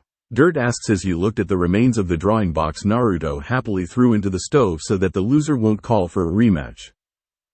Should we go outside again and buy a shooter game? Issei asks while looking at Naruto, who was beginning to slouch on a chair. I don't want to tilde. We just got back. I don't want to go outside again tilde. Yup, regular Naruto is back. Well, it is getting late. I think I should go prepare dinner now. Matsuri looks at the clock on the wall and saw that it was reaching 5 in the evening. She gets up from her chair and walks towards the kitchen. She paused at the kitchen entrance to turn back and ask, Dirt-san, Issei-kun, would you like to join us for dinner? Gurgly. Before either Dirt or Issei could answer, Issei's stomach declared its emptiness and made Issei blushed. He demurely nods his head at the silverette's suggestion. He took a seat with Naruto at the table while the blonde reached to turn on the game system in front of him. Maybe playing baseball took more out of me than I thought. As long as it's not ramen, I'm fine with staying. Dirt sits at the table as well and sips his coffee. Matsuri nodded and said to Dirt, I'm thinking of preparing a hot pot. Would that work, Dirt-san? Issei-kun? Yes please, sure, was the reply she got. She smiled and walked into the kitchen to prepare the ingredients for the pot. Some time passed by silently as the group lazy about. Issei lounged in his chair as he droopingly watches Naruto finish a tsunere root. The blonde was lousy at it. Dirt sat opposite of Issei and gave his additionally shoddy advice for how to handle the tsunere. Naruto had his full attention on the screen and Kurama, unknown to others except for Naruto, complains about the stupidly bizarre behavior of the female genotype. The sound of sizzling food and bowls being moved echoed mutely throughout the room. Sue, what was the new special you were forcing on us anyway? Issei tried to break the comfortable silence with the question that's been nagging on his mind. It's a new recipe a friend of mine gave me. Its constitution is a little strange, but it tastes pretty good. The blonde answers without taking his attention off of the game. It took you 8 hours to make it? Dirt asks while sipping his coffee. He raised an eyebrow at the ridiculousness of the idea. I wanted it to be perfect for you guys. Naruto pouted. Oi, are you actually pouting? Issei asks his strange friend. HMPH, of course not. It's not like I wanted you guys to enjoy something I cooked or anything dumb like that. Yup, Naruto is definitely pouting. Naruto-san, at least use a line from the game script that fits your character. Dirt sips his coffee methodically. Seriously? You couldn't have just asked us to try it? Issei puts his head on his left hand and leans onto it. I did ask, the blonde simply replied. Bullshit, I nearly crossed the Sanzu River when you asked that. Issei yelled as he remembered one of his earlier near-death experience. I have to agree with Issei-kun. You look more like you were hiding a thinly veiled threat. No, not a threat. You killed Issei-kun anyways. Dirt backs Issei up. Naruto paused his game and looked at the pair in earnest confusion. I was trying to show my innocence and sincerity. Didn't they say the best way to show it is with a sincere smile? Naruto-san, you really didn't plan this script out too, well did you? You had a box full of games ready and you seemed very eager to lead us towards that path. Though this half-baked dialogue may fool Issei, I am much more competent at seeing through your lies. Dirt boasted as he sits straight up. He seemed confident that nothing could fool him. Guess his jobs must make him very adept in spotting bullcrap and neutralizing it. Oi, what's that supposed to mean? Issei complains, but really, he wonderfully fell for Naruto's acting.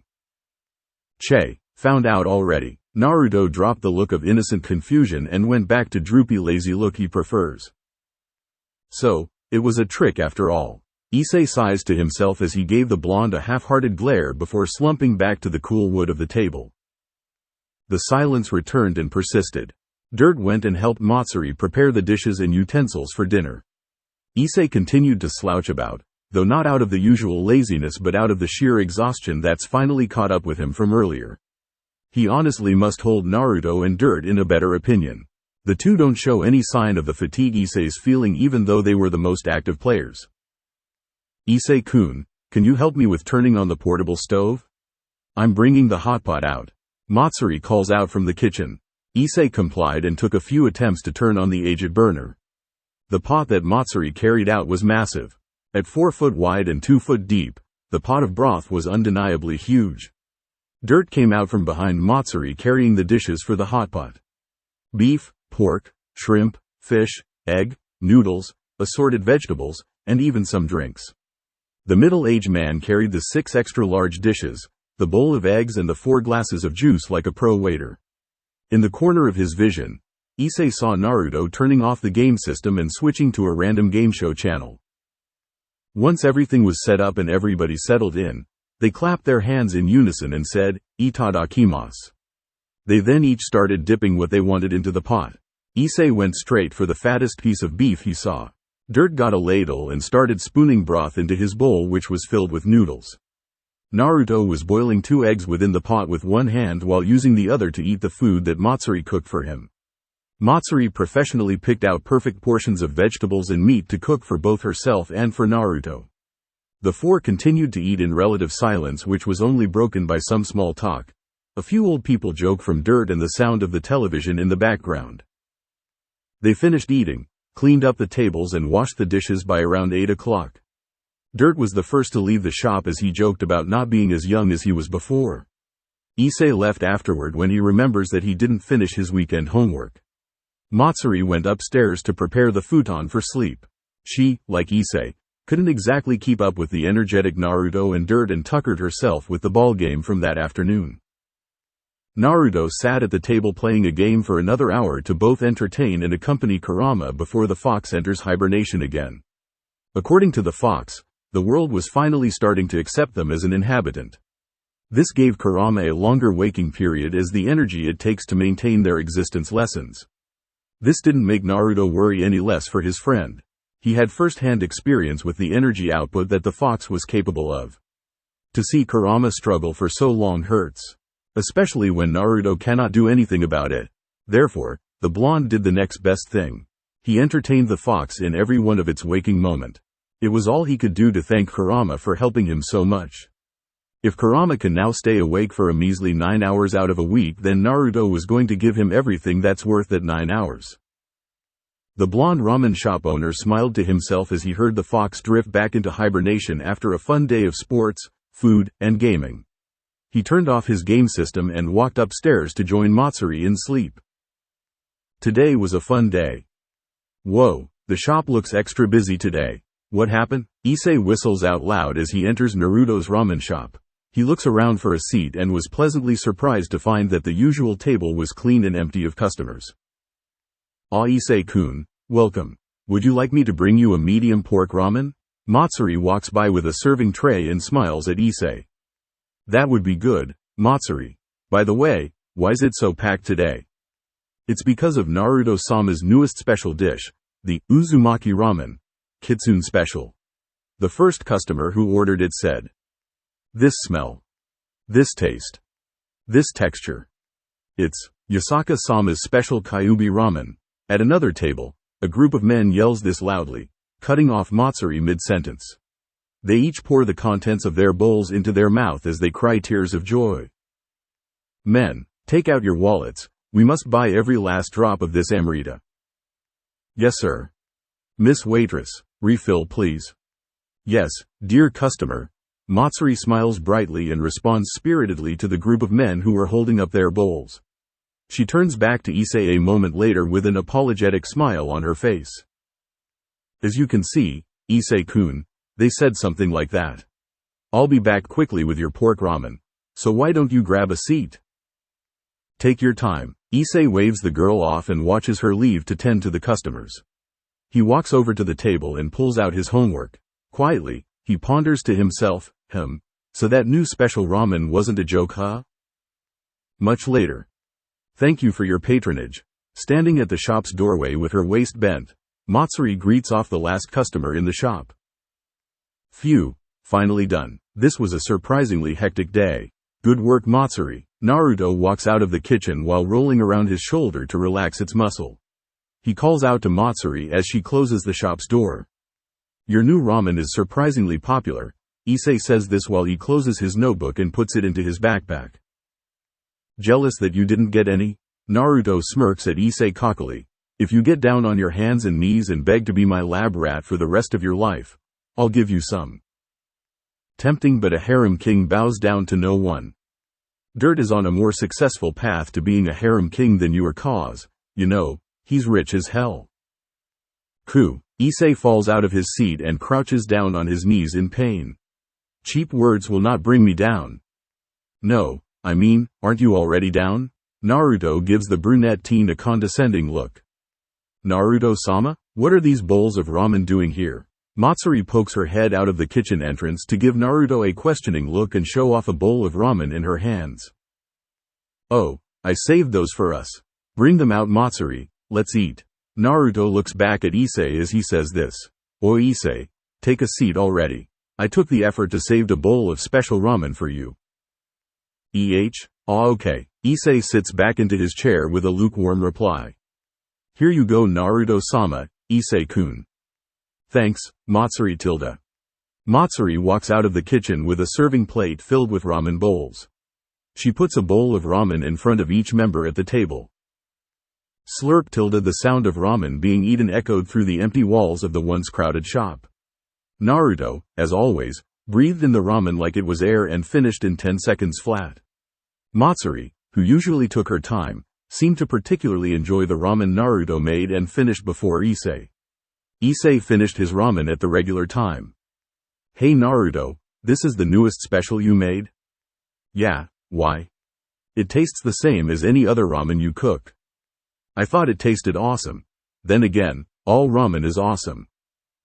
Oh right, you have a ramen fetish. I forgot. After finishing his bowl and giving it a final verdict, Issei tells Naruto his honest truth. Receiving the blonde's reply, he couldn't do anything but give Naruto a look before turning to Matsuri. Hey, Matsuri, what did you think of Naruto's ramen? I like the ramen very much. The smell is subtle but very pleasing to the nose. The and really whetted my appetite and lured me in to take another bite. The texture of the noodle was springy and chewy but at the same time quite soft and made easy to slurp down. The taste was a bit diverse but the worked well in not overpowering the taste of the. Personally, I think that Naruto-sama's special ramen is on another league compared to my measly imitation. The silver-haired girl replies professionally without a tint of hesitation in her face. Naruto preens at the comment while Issei looks at the girl incredulously. How did you get all that out of Naruto's plain ramen? As if doubting himself, he takes another sip of his leftover broth and raises an eyebrow in a questioning manner. Naruto looks at Issei and Matsuri with an investigative expression before clapping his fist on top of his palm like he just figured out something. Issei. Yeah, Naruto? You didn't finish your homework, did you? I did most of it already. I just have a bit more before I'm done. I'll do it at home or something. Do it here. I'll check it when you're done. Naruto stares Issei down with a dangerous glint to his eyes. In response, Issei pulls out his homework again and begins working on it.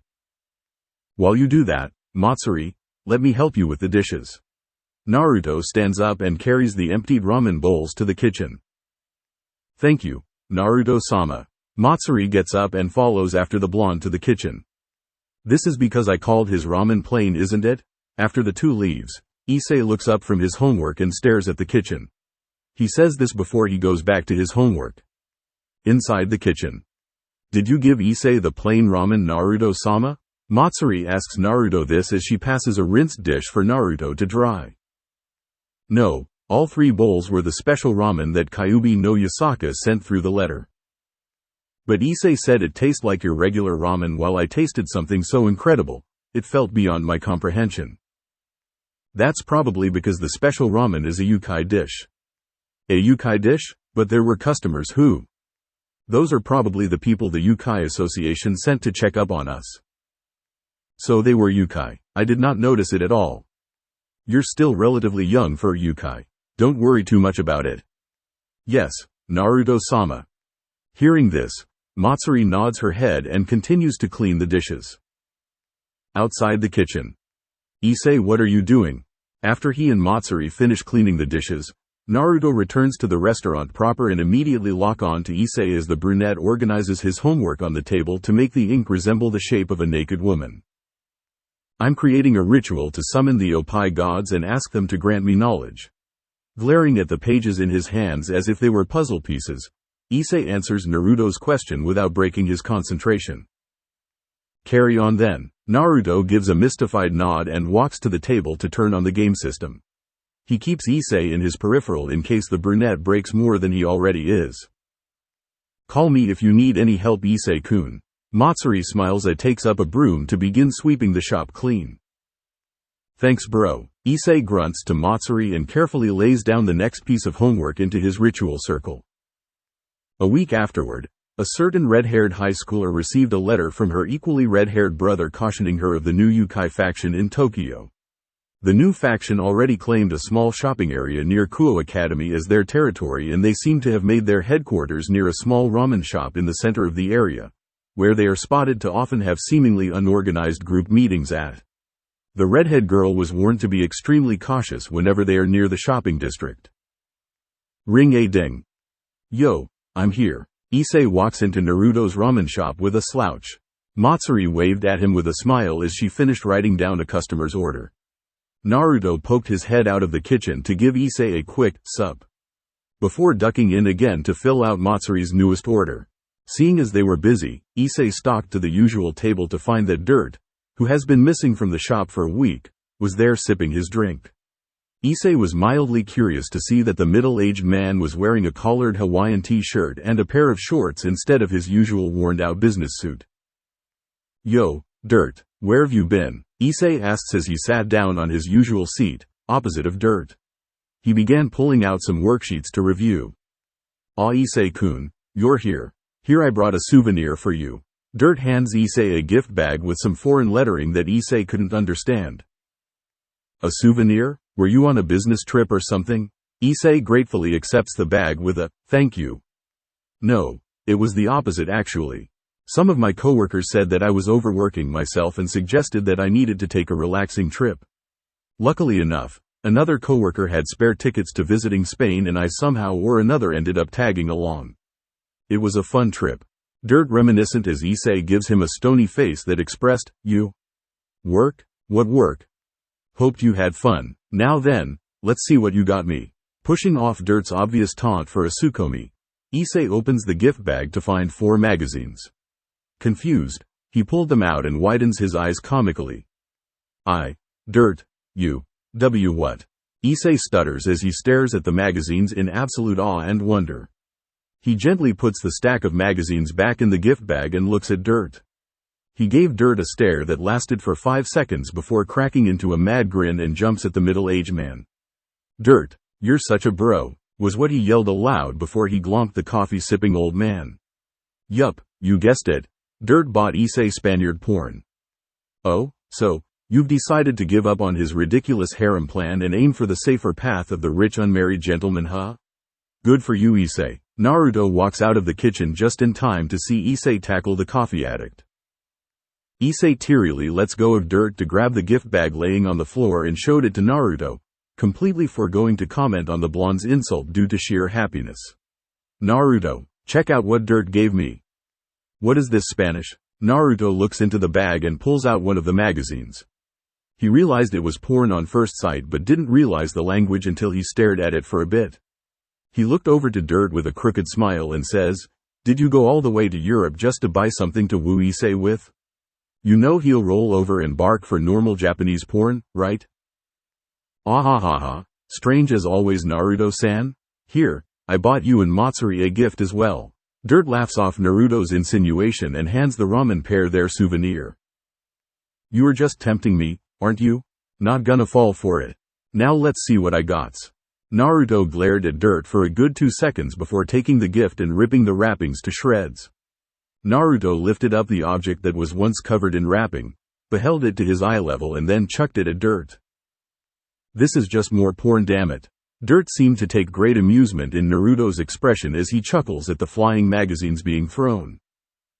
Matsuri's tight expression seemed to agree with Naruto's mad accusations, but unlike the blonde, she politely sets her porn back onto the table. Issei gave her a puppy dog look that she understood immediately and gave her approval. The brunette teen beamed with happiness, so much so that even Matsuri's sweat dropped a little. Naruto glanced at Issei's happy expression and scowled. Why are you so happy? Don't you have your midterms coming up soon? Seeing the boy's devastated face almost made Naruto's day, almost. It would have made his day if Issei didn't look like he remembered something horrible. That devastated expression only told the blonde one thing. Issei forgot about his midterm exams. The blonde sighed to himself and looked at Issei in exasperation. Relax, we still have time to cram. When are the test dates? Naruto prodded the boy on the ground. Issei looked at Naruto with dead eyes of resignation. It was the eyes of a soldier going into a war on the losing side. The eyes of a defeatist. He moved his lips and muttered, tomorrow. Matsuri stared at Issei in disbelief.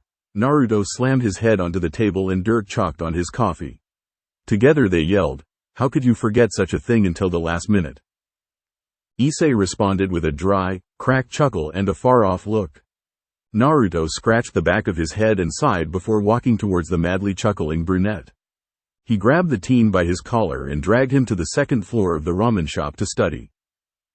Matsuri, close up. Dirt, get a big crate of some strong black coffee. We got approximately a 12-hour all-nighter to cram months' worth of knowledge into this fool.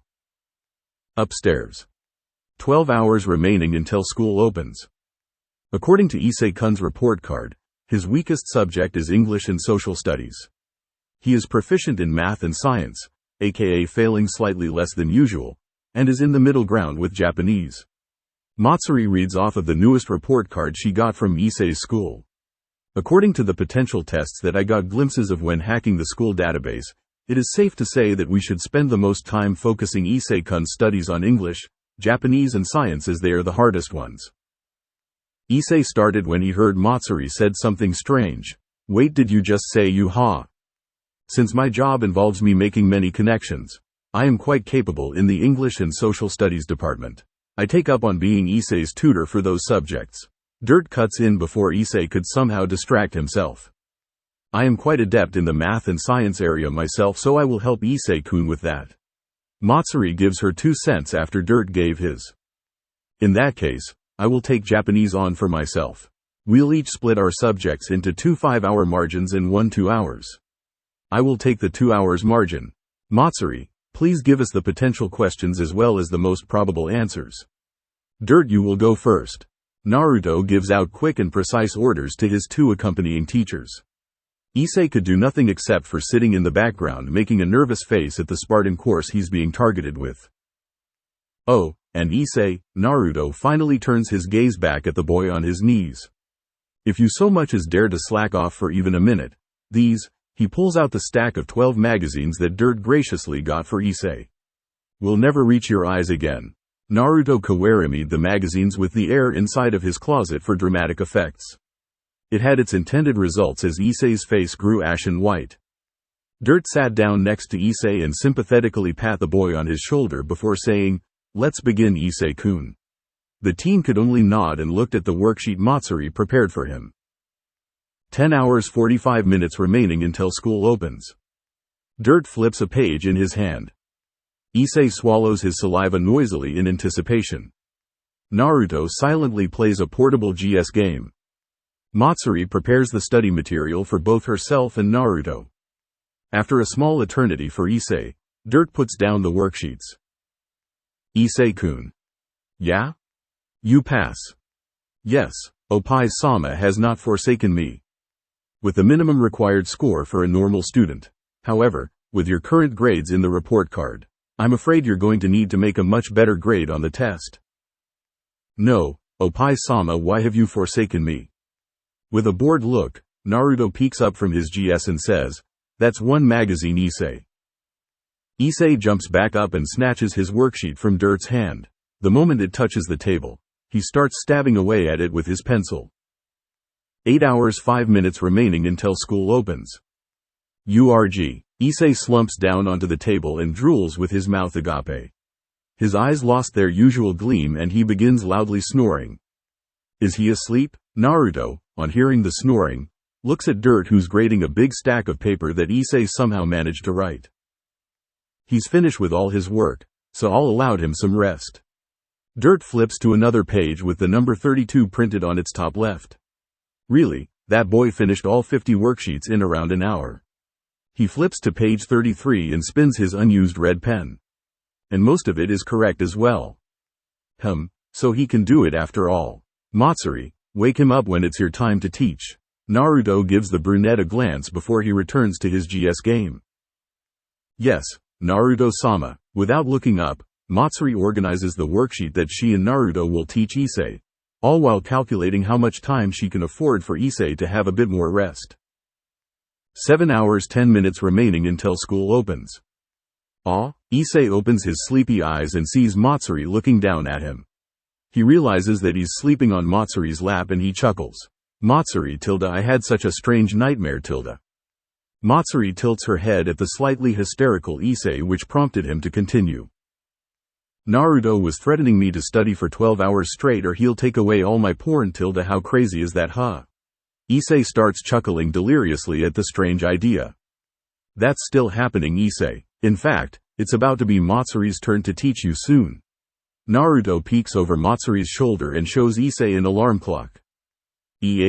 Bolts up from Matsuri's soft, comfy and manly lap to exhaustively look at Naruto, who still has his game in his other hand, and then at Dirt, who's sipping his coffee.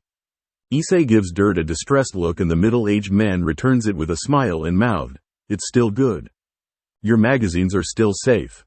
The brunette visibly slumps down to knees in relief.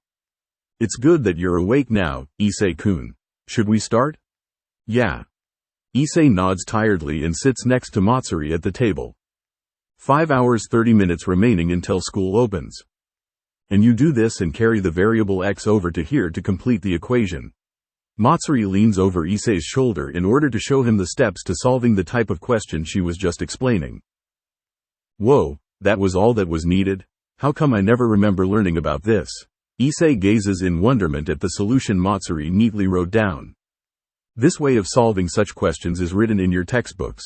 Did you not read that chapter, Issei-kun? What textbook? Issei looks at Matsuri with honest confusion in his eyes. Issei-kun, have you ever seen this book before?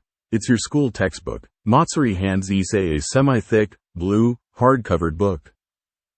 No, I've never seen this before. Issei takes the book and flips through it with a bit of consternation. Oh hey, it has what the teacher's been teaching us. And solutions too. Issei's eyes glow in joy as he flips to a page with questions he recognizes. After flipping through the textbook for a bit, he turns to look at Matsuri in complete amazement. As expected of you, Matsuri. You're prepared for anything. Ahaha.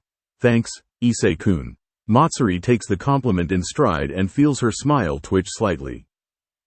Both Dirt and Naruto look up from their respective cup of coffee and PFP to give Issei the, "Are you an idiot?" look behind Issei's back. 4 hours 10 minutes remaining until school opens. And that's the final question. Matsuri checks over the last of Issei's worksheet to see if they missed anything. Good job, Issei-kun. Why don't you go rest for a bit before your tutoring time with Naruto-sama? Issei nods tiredly again for the xth time that day and slumps onto the cool wooden table. Matsuri, by your calculations, what are the chances of Issei passing his tests tomorrow?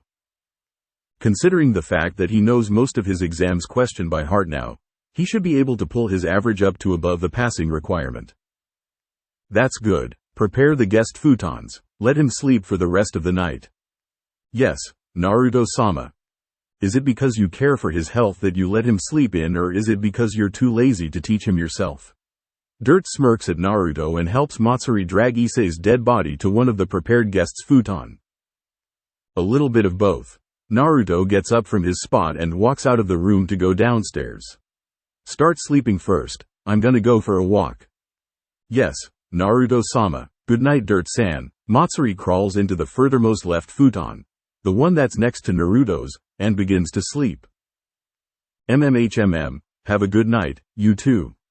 Dirt picks his spot and takes his spot in the futon next to Issei's, who's the furthermost to the right. Good night, you too. Naruto closes the door behind him and walks down the stairs. Once he's in the shop's dining area, he heads towards the entrance. He unlocks the door, leaves the shop and locks up after himself. Afterward, he begins walking down the empty street. Alone, he speaks aloud. Hey Kurama, you think we got enough in our tank to shape a permanent Gudama? We can make up to 3 temporary ones with full power at our current capacity. A permanent one will have some restrictions. What do you have in mind? Let's make a good luck charm. 1 hour after school opens, 30 minutes remaining until class starts. I'm late tilde. Issei rushes downstairs with his clothes disheveled and his hair a crow's nest. Ah, Issei-kun, please wait a moment. Walking out of the shop's kitchen, Matsuri calls after Issei as he jumps down the last few steps of stairs.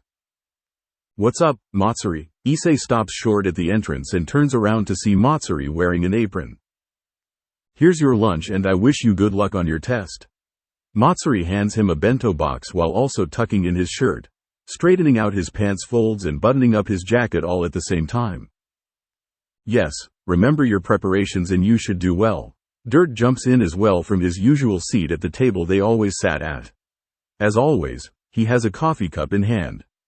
Yeah, thanks, I'll do my best. Issei nods confidently and races out the ramen shop when Matsuri lets go. He runs for about a minute to his school's direction before he spots a familiar mop of blonde hair. Oh, Naruto, what are you doing here? Just taking a walk. Here, catch. Oh? Naruto throws a black object at Issei and the brunette catches it softly in his hands. An omamori? Issei opens his hands to see a pitch-black omamori. He pauses for a second before looking back up to Naruto. Good luck on the test. The blonde walks past Issei and gives him a pat on his shoulder. Without another word, Naruto walks towards the direction of the ramen shop. Ah, thanks, Naruto. Issei grins at Naruto before he starts running to school again. RINGGGGGGGGGG. Safe. Issei rushes into his class just as the bell rings. He slides into his chair and slumps his back into it. He tries to calm his labored breathing and only somehow made himself more nervous for the test. He groans to himself as he tries to remember the Spartan teachings that Naruto, Dirt, and Matsuri tried to imbue into his brain. He somehow managed to remember Matsuri's efficient teachings in Dirt's hands-on, aka lots of writing, approach. For some reason though, he can't remember Naruto's attempt at teaching. Any of it, actually. Knowing how enthusiastic the blonde was at getting him to study, Issei was sure that the blonde did something crazy to teach Issei, but for whatever reasons, he can't remember it. Was Naruto's teaching style so bad that my brain actively tried to wipe out the memories? Is that even possible? Before Issei could continue his train of randomness, the classroom door opened. Since this is a testing day, a random teacher is assigned beforehand to each class to administer the tests to the students. Trying to get his mind off of his re-enclosing nervousness, he took a look at the teacher and did a waterless spit take. Now he understood why he sensed a weird feeling of déjà vu. -10 minutes earlier outside the Kuo Academy's school gate. Alright Matsuri, you're the fill-in student for the empty seat next to Issei. Use whatever skills you have to throw off attention to yourself. Dirt, you'll be the first test administrator for Issei's class. I'll be the brain who's in charge of overlooking this situation and giving instructions. The main objective of our mission is to passively encourage Issei to pass the test. All forms of cheating will be regulated by me and carried out by you too. Remember to keep wearing your mini headphones for the remainder of this mission and don't let others notice it. Is there any question? Naruto asks as he sits within the cover of a bush while wearing camo clothing. It didn't really work out because of his blonde tufts. When and how did you even prepare all of this? Dirt asks as he fixes his gray tie while looking at a full-size mirror Matsuri was holding up. About an hour ago I went to the principal and asked. He readily accepted my proposition. Naruto simply said. It wasn't a lie, just not the full truth. He did come to Kuo Academy and asked the principal, with an extra helping of grade A Kurama Genjutsu, and the principal did accept, after approximately 10 minutes of genjutsuing. Dirt seems to have left it at that, so Naruto deemed that he didn't need to explain any further. Is there any other question?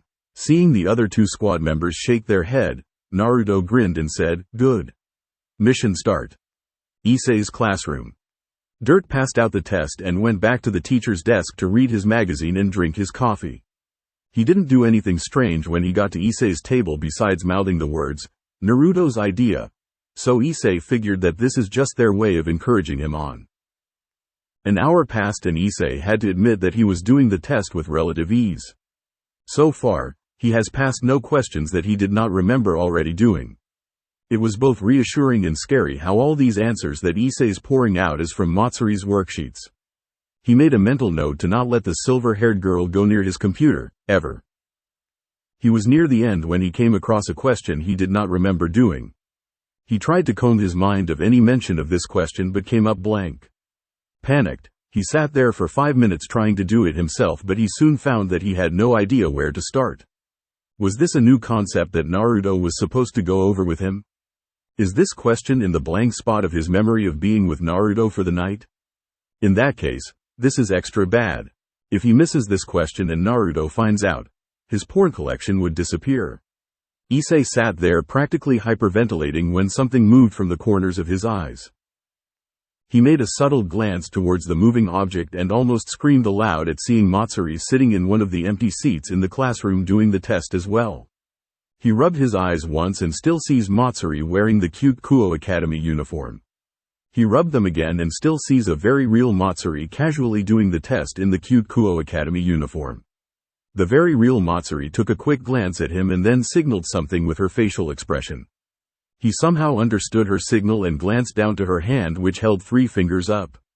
He immediately understood what that meant and circled the answer choice to the question he had trouble with. Somewhere within his mind, he knew that he was doing something bad, but honestly, he didn't care. Matsuri is being an overqualified bro by trying to help him out. Who is he to reject such a thing? Who is anyone to reject such a thing? And like that, time passed until lunch started. Kuo Academy's courtyard. Lunch started after the first 3 portions of the test was finished and the students filed out of the room. Matsuda and Motohama questioned why Issei is staying behind but left quickly when the brunette reminded them that it was the swim club's day to take their physical. Issei also wanted to go as well, but the curiosity for questioning the certified hacker and old man about what they're doing here prevailed. The cheating pair, in turn, smiled at Issei like the Cheshire Cat and lead him to the courtyard. They walked up to a tree and Issei saw a familiar mop of blonde hair sticking out from behind it. Circling around, Issei sees Naruto, in orange camo, sitting under the shades of the tree. Naruto sees the group as well and waved. Yo, Issei, how's the test so far? The blonde was slurping away at a steaming ramen bowl in his hands. Scarily well. I don't think I need to tell you about it. Issei sits down, facing Naruto, and pulls out the lunchbox Matsuri packed for him earlier. Yes, Naruto-sama only instructed me to help you twice. Matsuri sits next to Naruto, pulls out 2 lunchboxes from her school bag and hands one to Dirt. She turns to Issei and gives him a complimenting smile. Well done, Issei-kun. Where were you anyways? I didn't see you anywhere to observe us. Dirt takes a seat next to me. He looks at Naruto as he opens Matsuri's lunchbox. I was in one of the trees. Naruto waves around the binocular that was hanging off his waist. And I can be very stealthy. It's no wonder you didn't see me. Let me guess, you've been training since the age of 12 in order to become a ninja. Issei deadpans at Naruto. The blonde nodded as he stuffed his face with ramen while Issei rolled his eyes. Dirt sat there and sips his infinite coffee cup after quickly demolishing Matsuri's lunch. Matsuri pulled out an extra large thermos as well as 3 cups and hands Naruto and Issei a cup of tea. They sat in relative silence for a while before Naruto spoke. So, what do you usually do at lunch break? I usually either eat lunch with Matsuda and Motohama or I go peeking with them. Sometimes both. What a proactive way to spend time in school. Ah, the bliss of youth. Dirt nods sagely at Issei's words as if it was a regular thing that everyone does. What did you do when you were in school, Naruto-sama? Oh, the usual. Practicing how to throw ninja kunai and ninja shurikens, doing some ninja exercises, learning about ninja history and how to do ninja taxes. It's the usual. Nothing about that is usual, you ninja fetishes. Now Issei-kun, you can't judge others by what they did, in fact, back in my days. Dirt-san, your birth certificate says you're only 39. Not much has changed since your days have passed. Matsuri-san saying something really scary. Ah, that reminds me. So, you can hack, huh, Matsuri? Yes, but I'm still a novice at it. Naruto-sama is still teaching me some of the deeper inner workings. Oh ho, as expected of the mysterious blonde foreigner. You're working hard to fill out your list of character clichés, aren't you, Naruto-san? Dirt puts down his coffee cup and sarcastically applauds Naruto. The blonde ignores the man in favor of gorging down his newest ramen bowl. Issei looks at the blonde incredulously. Seriously, what do you think ninjas do? Not being hackers, and masters of computer-based espionage, obviously. Hacking was something I learned after I stopped being a ninja. Naruto twitches his head and upper body towards an odd angle mid-sentence, cutting himself off before he looks back to Dirt and Matsuri. Pointing at the two, he gives Matsuri and Dirt quick instructions. Dirt, hide. Matsuri, extra cute smile, aim it at Issei. What? Issei's eyebrows raise when Dirt, who seemed to have understood Naruto, immediately jumps into a bush next to the tree he was previously leaning on. Yes, Naruto-sama. Matsuri snaps her fingers in front of Issei's face to bring his attention over to her before she gives him a literally blinding smile. Wah! Issei covers his eyes at the sudden influx of light and screams, what's going on? Matsuda, do you see what I'm seeing? If you're talking about Issei's companions then yes, I'm seeing it too. Issei's ears twitch as he rubs tears out of his eyes. He turns around to see Matsuda and Motohama through bleary eyes. They are stiffly standing a distance away. It must have been because he wasn't seeing clearly, but why does the two have pained expressions on their faces? Huh? When do you two get here? Issei, you bastard, ditching us to go eat lunch with two hot ladies. Go drown yourself beneath Tokyo Bay. Yeah, while we were looking all over for you, you were hanging out with two beauties. Go jump off Mount Fuji. Without answering Issei's question, Matsuda and Motohama run off in the other direction while screaming this aloud. What? Issei looks at the two in confusion and turns around to ask Matsuri and Naruto what's going on. He freezes when he gets a look at Naruto. Gone was the orange camo, face paint, and binoculars. Now they've become a form-fitting button-up shirt, light makeup and a pair of seductively hanging glasses. Naruto was dressing up as Naruko-sensei, again. This time though, he dressed in a Kuo Academy female uniform and has his hair flowing freely instead of the tight bun from before. It took Issei a total of 3 seconds before a light bulb popped into existence and dinged. Seriously, stop doing that. Issei gets up from his seat and lunges at Naruto. Kahahahaha. Naruto deftly dodges Issei's lunge and quickly runs off at a just slow enough speed for Issei to still try and catch up to. Ah, the bliss of youth. Dirt sips his coffee as he climbs out from the bush he's hiding in. Issei-kun, Naruto-sama, class is restarting in 10 minutes, don't be late. Matusri sips her tea from her seat and reminds the two people running across the schoolyard. Get back here, you idiotic prankster. Kahahahaha. Haa, it's been a while since I've seen the shop as empty as it is today. Naruto loafed on the usual table in his ramen shop. Besides him was Dirt, who as always, was sipping on his cup of coffee and reading a newspaper. Matsuri was in the kitchen, packing up the remains of today's still plentiful stocks. Issei hadn't come to the shop immediately after school, so he probably got caught peeking and was given detention.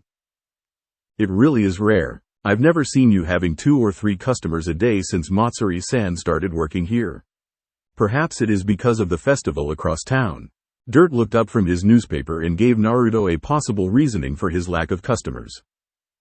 A festival? Which one? Naruto's interest peaked a little at the mention of a festival. The Sano Festival, Naruto-sama. Matsuri walked out of the kitchen while wiping her hands on her apron. The festival parade passed by the other side of town sometime between 4 and 5 o'clock, earlier this evening. Ring-a-ding. Here you guys are. Everyone in the shop turns to see Issei walking in wearing a simple brown yukata. I didn't see any of you guys at the parade, so I figured you'd be here. Aren't you going to the festival? Issei asks while looking at the undecorated group. Why'd you figure we'd be at the parade? Naruto asks the teen in the dark brown kimono and sandals. Well, since the festival is always held on the other side of town, this shopping district usually closes down at lunchtime. Most of the shop owners here opens up a stall near the shrine where the festival is held, so I figure you'd be there too. Didn't your neighbors tell you that? Issei explains to him while giving his blonde friend a questioning look. No, I don't speak to my neighbors often. They think that I'm an insanity asylum escape convict. I'm not even going to ask. He looks over to Dirt and Matsuri. So you guys want to go to the festival or not? Well, it does sound more enjoyable than staying in this secluded shop the whole time. Dirt scratches his stubble. It would be nice to see what a festival is like for once. Matsuri glances at Naruto to see if he wants to go. She would gladly stay behind with the blonde if he chooses to not go. A festival, huh? Sounds fun. Let's go. Naruto was at the shop's entrance and dressed in an orange yukata before anyone could blink. One moment he was lazily slouching on the table, and the next, he's energetically bouncing like a kid on a sugar rush at the door. Hurry up, come on already, we've wasted enough time. The blonde runs out of the entrance and headed in the wrong direction. Aw, wait for me, Naruto-sama. Matsuri chased after the blonde in orange, also going in the wrong direction. Hey, where are you guys going? The temple is that way.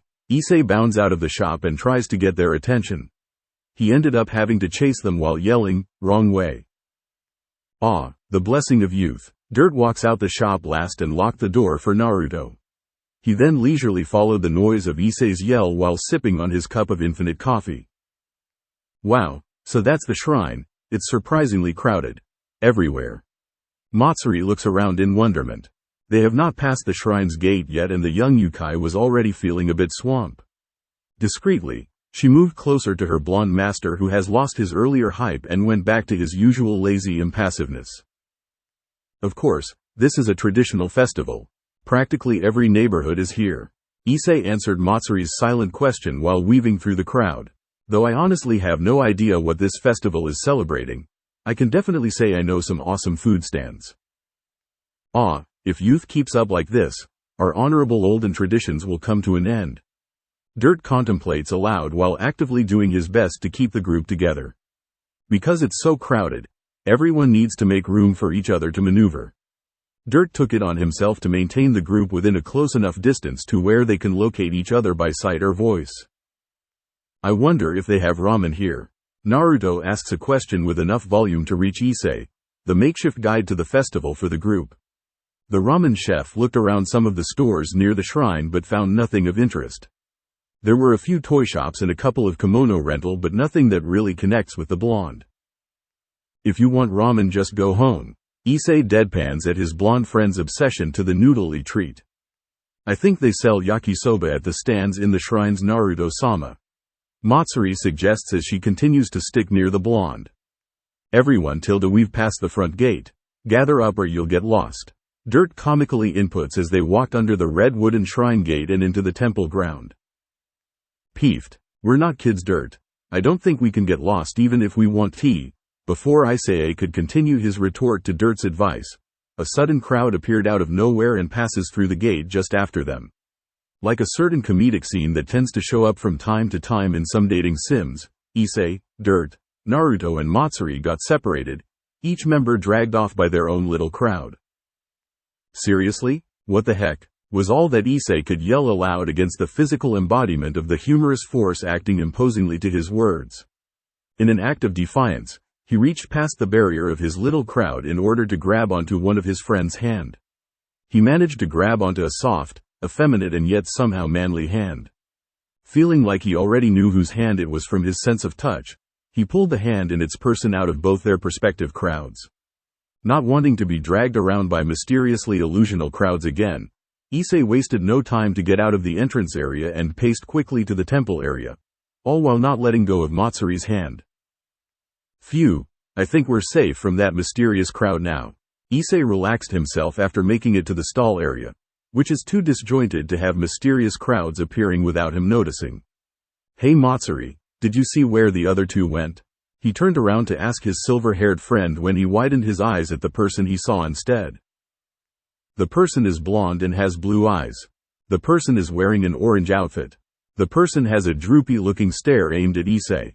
The person is, however, not Naruto, or his strangely realistic disguise, Naruko. The person is female. Her ponytailed blonde hair is a paler and more ethereal shade of blonde than compared to his friends. Her eyes, while blue, is leaning more towards greenish, and the blank stare that she was giving to Issei seemed more natural due to the lack of light flecks reflecting from her pupils. Her body is beautifully curved and much more natural than compared to his blonde friend's proportionally outrageous disguise. The girl, young woman before him is extremely charming, and someone he does not know, and he's still holding her hand. Ding. I'm sorry for dragging you around like that. Quickly letting go of the strangely manly hand, Issei backed away from the blonde beauty and bowed his head to a near 90-degree angle. He held his head like that for another few seconds before raising it again to look at the girl. She had a knuckle in front her mouth, as if to cover up whatever sound she was making, and she was shaking from what seems to be laughter. Yes, that is definitely laughter she's trying to cover up. Wah. Fooled ya, the blonde whispered in a low volume while giving Issei a shit-eating grin. It took the brunette a few seconds to process the words, another few seconds to understand its meaning, and a few more to recognize the originator's voice. Naruto? Dirt. He saw the crowd coming from behind them and made to warn the group, but they didn't heed his warnings. Issei-kun seemed to have had a smart aleck answer readying for emission when the crowd made impact. As expected, the little group was splinted apart. He managed to sidestep the crowd and dodge the wave, but the others weren't so lucky. He saw Issei dragging Naruto away to the stalls and Matsuri getting dragged towards the praying ground. Ah, it looks like I managed to lose them anyways. Oh well, we'll probably meet up again. Let's see, where's the coffee stand around here? The middle-aged man sighed as he blended into the crowd while sipping his coffee. Matsuri. She managed to finally escape from the bondage of the crowd too late. Looking around, she couldn't find a trace of her master's incandescent blonde hair. Wilting noticeably, she begins her trudge back to the temple grounds entrance in hopes of finding her lord when she notices something in her hand. Confused as to when it had gotten there, the silverette opens a letter in her hand. In it were 100,000 yen and a note that states, "Looks like we got separated. Sorry Matsuri. Here's some money, enjoy yourself. I'll meet up after a bit, hopefully with the others as well. Have fun tilde. Ahihihi, Naruto-sama, what did you expect me to do to be putting in so much money?" She giggles a little at her chosen lord's antic before taking him up on his offer and walked to the stall area to enjoy herself. Naruto and Issei. Oh come on, don't be pouting, it doesn't fit you, Naruto said to Issei as he bit on his candied apple. Besides, I would have thought that you'd get used to this by now. He looks over to the pouting Issei who's questioning his sensuality. The brunette keeps muttering something on the line of, "It's a guy, it's a girl, the guy's a girl, and the girl's a guy." In the back of his mind, Naruto decided to hold back on messing with his henge technique for a while. It wouldn't do if Issei were to start suspecting every hot female he sees and interacts with as a certain blonde in disguise after all. Oi, stop muttering already. Didn't you want to enjoy the festival? Here, eat this. Naruto gave Issei a slight scowl and shoved a cotton candy he got earlier into Issei's hand. It effectively snapped the brunette out of his trance as he confusedly looks between the sugary treat and his blonde friend. Aw thanks. Issei gave his thanks before joining the blonde in eating the treats while walking around the stall area. Huh, this is pretty good, where'd you get it? He finishes the cotton candy fairly quickly and asks Naruto, who finished his candied apple at the same time. A few stalls back, the guy gave it to me for free when I gave him a cute smile. Naruto flashed Issei a cute smile that had previously enraptured many stall owners. Issei mentally admitted that he would have also fallen for it too if it was not for the wielder's confession. You dress like that to get free food? Issei deadpans at Naruto's strange habits and its reason. The ninja excuse was random enough to fit Naruto, but dressing up to get free food sounds a bit too much for the blonde. Nah, I do it to mess with people. Spook them a little and make them double think themselves. It's hilarious. The blonde openly responds to Issei's deadpan. He didn't miss the brunette's flinch as the boy thought of his situation. Catching a whiff something good smelling from nearby, Naruto grabbed Issei's arm and led him to the smell of more delicious, and most likely free, food. Hey old man, can I get 2 of that serving? Naruto calls out to the stand owner who was concentrating on making his takoyakis. Ha ha ha, anything for you sweet. The man laughs at Naruto's direct attitude and looks up from his work. He cuts himself off as he recognizes something after seeing the blonde male, currently female, in full. The man squints his eyes and took 2 noticeable whiffs of air before he opens them again in surprise. Uzumaki-san, is that you? Naruto took his turn scrutinizing the man. He seemed familiar, but the blonde couldn't quite put a finger on it. Flashing his chakra to activate his chakra sensing thingy power, trademark, a certain group clicked into his mind. Ah, you're the one of the scouts. Bingo, and in one try too. Good job Uzumaki-san. Here's a prize for naming me right on the first try and almost fooling me with your disguise. The scout, takoyaki stand owner, handed Naruto his order of 2 boxes of takoyaki. How'd you see through the disguise? I thought I did a good job at hiding my identity. Naruto accepted the box offerings and handed one to Issei, who wasn't paying any attention at all to the conversation in favor of ogling a pair of cute girls walking by. Leave it to the hormonal teen to have tact in the weirdest places and circumstance. It is a good disguise, but you should realize that nearly everyone I work with is also in disguise. I have a way of telling what's underneath a physical mask. The man tapped his nose while filling out another order for the customers that was behind Naruto. So you're showing the young one the culture of Japan? I would be if we didn't get separated. Naruto stepped out of the way as the scout handed the customers behind him their orders. Ha ha ha, crowded temples tends to do that to people. The man laughed aloud and splatters some more of the batter onto the hot pan. If you find her though, lead her to the back gates over there by the temple ground. She's living in the human world, but that doesn't excuse her from having full enjoyment with our side of things. Who knows, maybe she's already there. Will do. Thanks for telling me. The blonde nodded to the suggestion and walks off, dragging Issei along by his yukata's collar as he wears a perverted smile from seeing an accidental panty flash. The blonde flashed his chakra once more to use his chakra-sensing thingy power, trademark, to locate Matsuri. She was on the other side of the stall area, at the gaming stalls. Though he wasn't much of a sensor, he can still tell some emotions by the vague movements of a person's energy. Matsuri's was calm yet energetic, showing that she's, hopefully, enjoying herself. Glad that his sort of roommate is having fun, he walks to the gate that the scout had mentioned before. He has no idea what to expect, but he sure as heck knew that it was different from what he's seeing now. Even before he met Matsuri, he knew that there was more than humans living in this world like the bijus and summonings of his previous world, but the problem was that he never really bothered looking into them until Matsuri appeared. Knowing nothing more than a few Wikipedia searches, he was kind of excited about what's to come. Hey Naruto, where are we going? Issei, on the other hand, was beginning to sweat in apprehension. When he finally noticed his surrounding was auspiciously missing cute females in kimonos, Naruto had already dragged him off to who knows where. The glint in the blonde's eyes that reminds him too much of serious Naruto is already a warning flare. The fact that human activity was thinning out and dead trees were becoming more prominent by the second wasn't doing much to help. A fun place that my friend suggested. Oh, I see it right over there. Naruto said as he points towards an aged shrine gate surrounded by walls. The oppressive aura that was visibly surrounding the shrine gate made Issei gulp aloud. Fun? You sure this friend of yours is trustworthy? No, not really. The blonde answers in complete honesty. If this was an attack, he'd just either kick some ass or, Kyuubi Hirasihin, out of here. He's not that worried, unlike his profusely sweating friend whom he's still dragging around. As he steps into the gate's vicinity, a nearly untraceable pulse of power vibrated from the gate and touched both teens. Naruto felt his chakra surge forward to counter the power, and he felt the inactive Gudama in Issei's pocket do the same. The power retreated back to the shrine gate and the oppressive aura from earlier dissipated.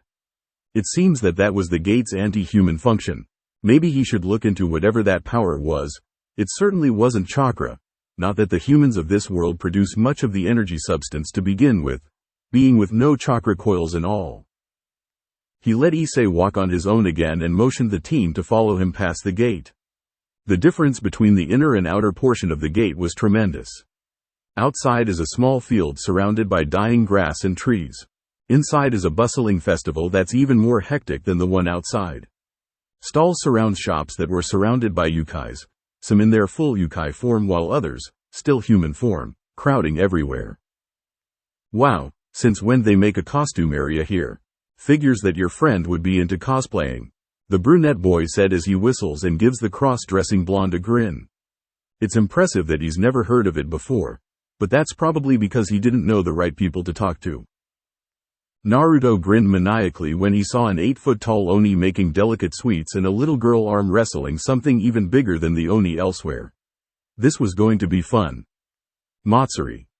Ah, you're the youngling, Scout.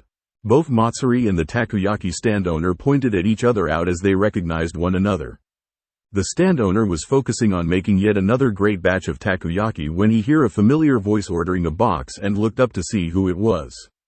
Matsuri was finishing with raiding the gaming stalls and getting some great prizes that Naruto-sama would have enjoyed when she got hungry and decided to get some takoyaki. So the boy still hasn't found you, huh? The man packs up some takoyaki into a box and shuts off his grill. He hands Matsuri the box filled with takoyaki. I trust that Naruto-sama will find me sooner or later. Matsuri accepted the box and reaches into her sleeve to get some of Naruto's fund. The man stopped her by saying, "No need, that one's on the house. I'm closing down anyways." Really? But it's still so early. Nah, I am moving on to my main job. Hey youngling, mind answering some question? The man walks out the back and motioned Matsuri to follow. Your main job? Matsuri made no attempt to follow the man, but she didn't retreat either. The man was someone that she is well acquainted with, so she can somewhat feel that he won't hurt her. She decided it best to gather more information on what the man wanted to begin with. Yes, a scout, or rather, your scout. It's been a while since I've been stationed here to monitor your activities. Usually, we'd leave it off if the Yukai and their host agrees to live together. The situation with you, however, is a bit special. I wish to ask some questions and maybe answer a few to make my job easier. The scout explains to the cautious girl his intentions and jokingly puts his hands up in the air as if to surrender. Matsuri found the answer satisfactory and begins to cautiously follow the man. They didn't move far, or rather, at all, as they only moved to the back of the stall. Hidden in the shadows of the stall, the scout made a few hand gestures and stuck a piece of paper onto the stall's wall. Matsuri felt a chill crawling up her spine as the air between her and the scout shimmered. She tenses and looks at the man questionably. Don't worry, this is just a barrier to tone down volume inside and keep away curious eyes. You can easily walk out or even scream and people will notice you again. The scout scratches the back of his head and gives Matsuri a disarming smile. It still calmed her, even if by a small amount. Okay, what is it you want to ask? Disregarding her caution for now, she asks the man for his question. The first would, is your host in any way or form hurting you or influencing you to do anything you do not wish to do? The man pulls out 2 folding chairs and hands one to Matsuri. He then sat down on his and pulls out a small journal and began reading from it.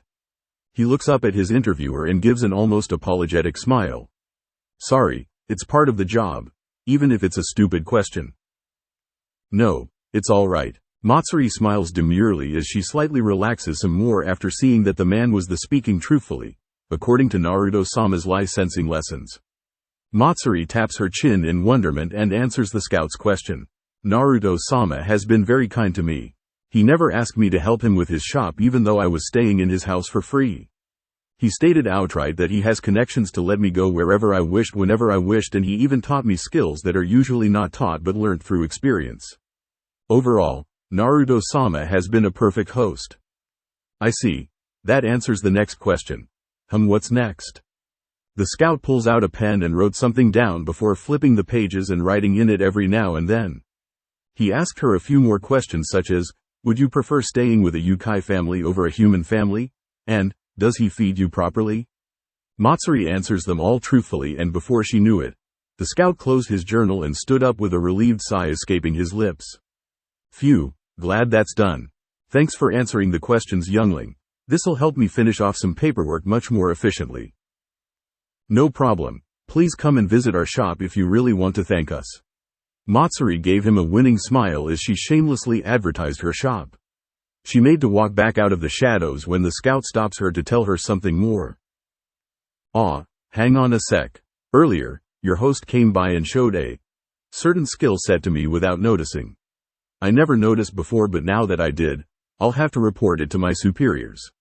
Tell me, do you think your master is special in any way?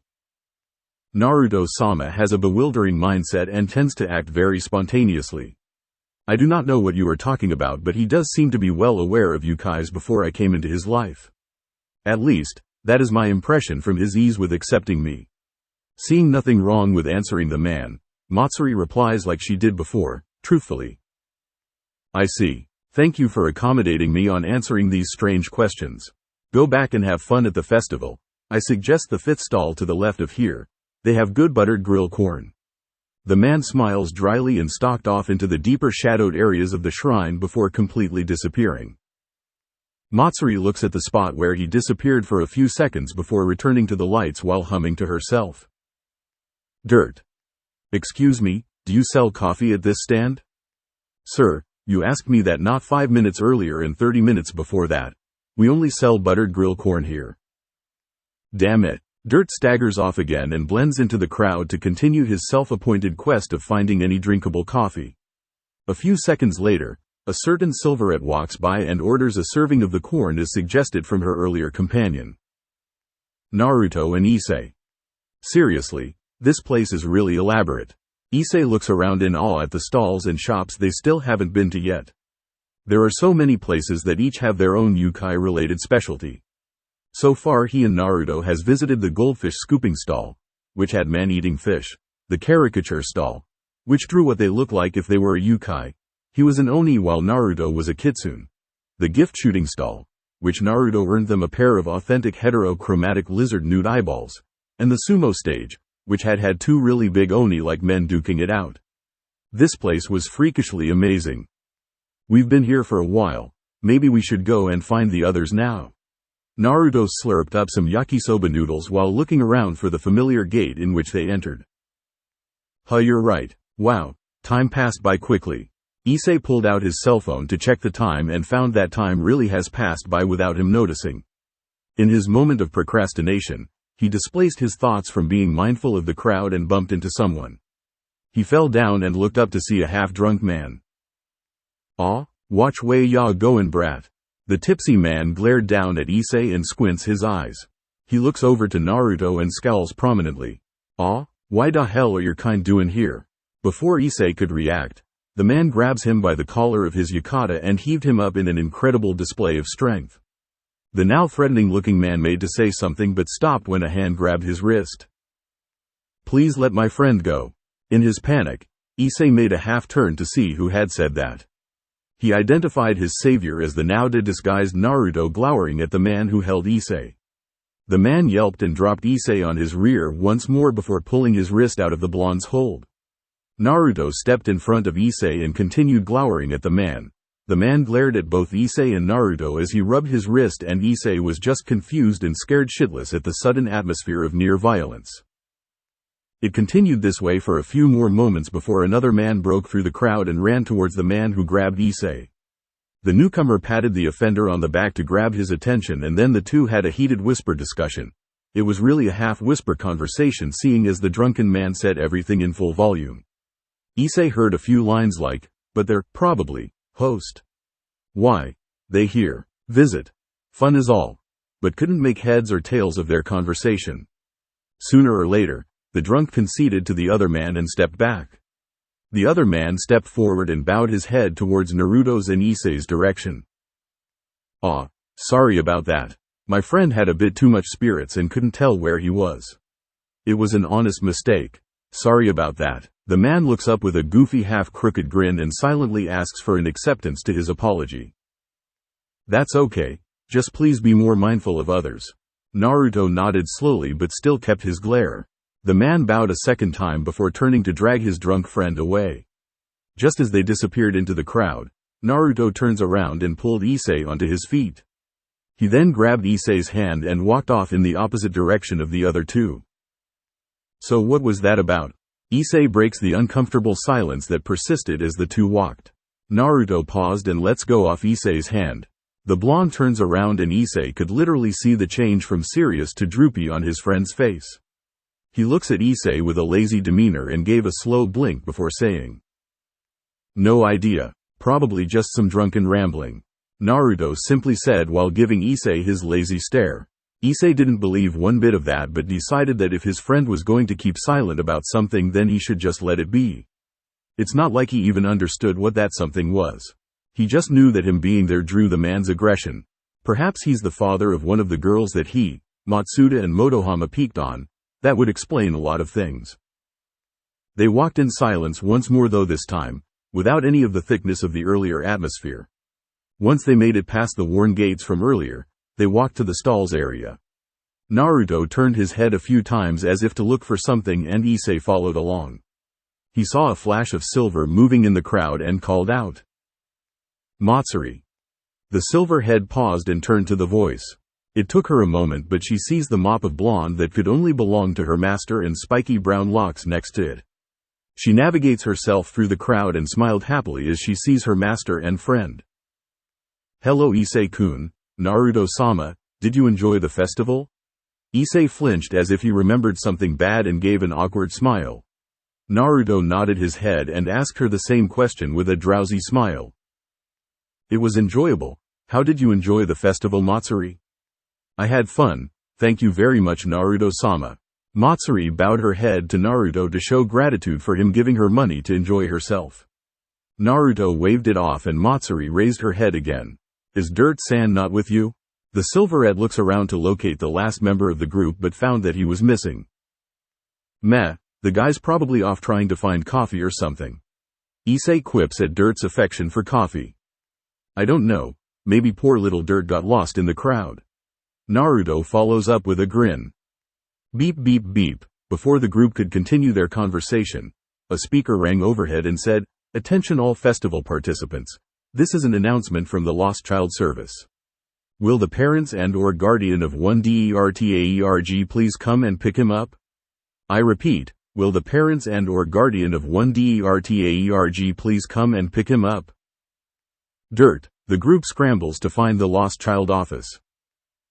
I seem to have run out of coffee," Dirt says as he puts down the ever-present cup of coffee in his hands. Naruto drops his controller. Matsuri drops her broom. Issei drops his pencil. Eerily, the three turned their heads to Dirt's direction as one, mouth agape and eyes widened in shock. "What, did I miss something?" Dirt looks around at those staring at him inquiringly. Chaos exploded. "Matsuri, go get coffee ASAP." Naruto jumps out of his chair and orders Matsuri to go to the kitchen to prepare Dirt's life essence. He then walks over to Dirt and pats the man gently while saying, "Breath man, it's okay. Matsuri will get some nectar immediately. Don't die on us here." "Yes, Naruto-sama." Matsuri bolts over the counter and enters the kitchen immediately after Naruto's command. "Hello 119, this is an emergency. My friend is rapidly losing the liquid that's keeping him alive." Issei pulls out his phone and instantly begins filling in the request for an ambulance. Isn't this going a bit overboard? I'm not so into coffee that I needed to live, you know. Dirt begins chuckling as he figures out the cause of the commotion. He feels Naruto's deadpan drilling through him on his back without even turning around. He sees Issei closing his phone and turning around to add another deadpan to the group. Matsuri sticks her head out of the kitchen and adds the third and final deadpan. "You drink the stuff every day. You never seem to not be drinking the thing. Frankly speaking, I wouldn't be surprised if your blood is 99% coffee, Dirt-san. I limit it to only 20 cups a day, you know. That's still a lot. Moo, so mean, Tilda. And here I was hoping to teach you kids the ancient art of coffee making. Dirt attempt to pout, which caused Issei and Naruto to back off while Matsuri stuck her head back inside the kitchen. So you wanted to show us how to make coffee? What's the point? Even Issei knows how to use a coffee machine. Probably. Naruto picks up his controller off of the ground and sits down again while giving Dirt a raised eyebrow. I'm not going to give you the pleasure of replying to that. Issei scowls in Naruto's direction and returns to his homework. Coffee machine? No, I don't mean that pathetic and miserable excuse of a half-assed drunken monkey bartender with no hands. No, what I mean is real coffee making. What I meant is this. With an engaging air flowing from him, Dirt pulls a large suitcase out of nowhere and puts it on the table, which Issei had half in mind to clear up. Naruto shuts off his game system to see what Dirt was planning on doing, and Dirt dramatically flips the case open as he gathered everyone's attention, including Matsuri's, who's peeking out of the kitchen entrance. Inside the case was an assorted collection of tools, machines and beans. Issei stared at it and picked up one of the machines. He examined it for a while and looked over to Dirt. A fancier coffee machine? Naruto's automatic response was to smack the brunette upside his head while Dirt lamented on how his tools was being compared to the armless monkey. Matsuri chuckled and told Issei that the thing he was holding was a portable water heater. So you wanted to show us the ancient art of coffee making by using modern tools for making coffee? Naruto raises his eyebrow as he holds up an electronic stove. The ancients wished they had this kind of technology. Dirt deadpans and unpacks all the tools. He lastly puts down the bag of, probably, coffee beans and clears his throat. I wanted to treat you kids to a proper cup of coffee since you've been looking sullen these past few days.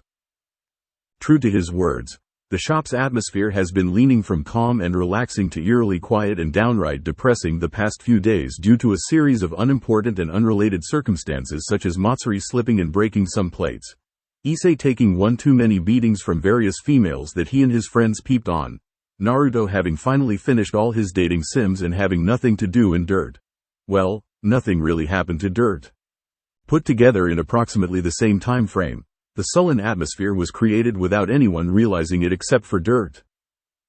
So you brought all of this to make us coffee? Issei questions Dirt's plan. Not at all. I wanted to show you the art of coffee making so that you can do it yourself and cleanse your mind of all its earthly burden.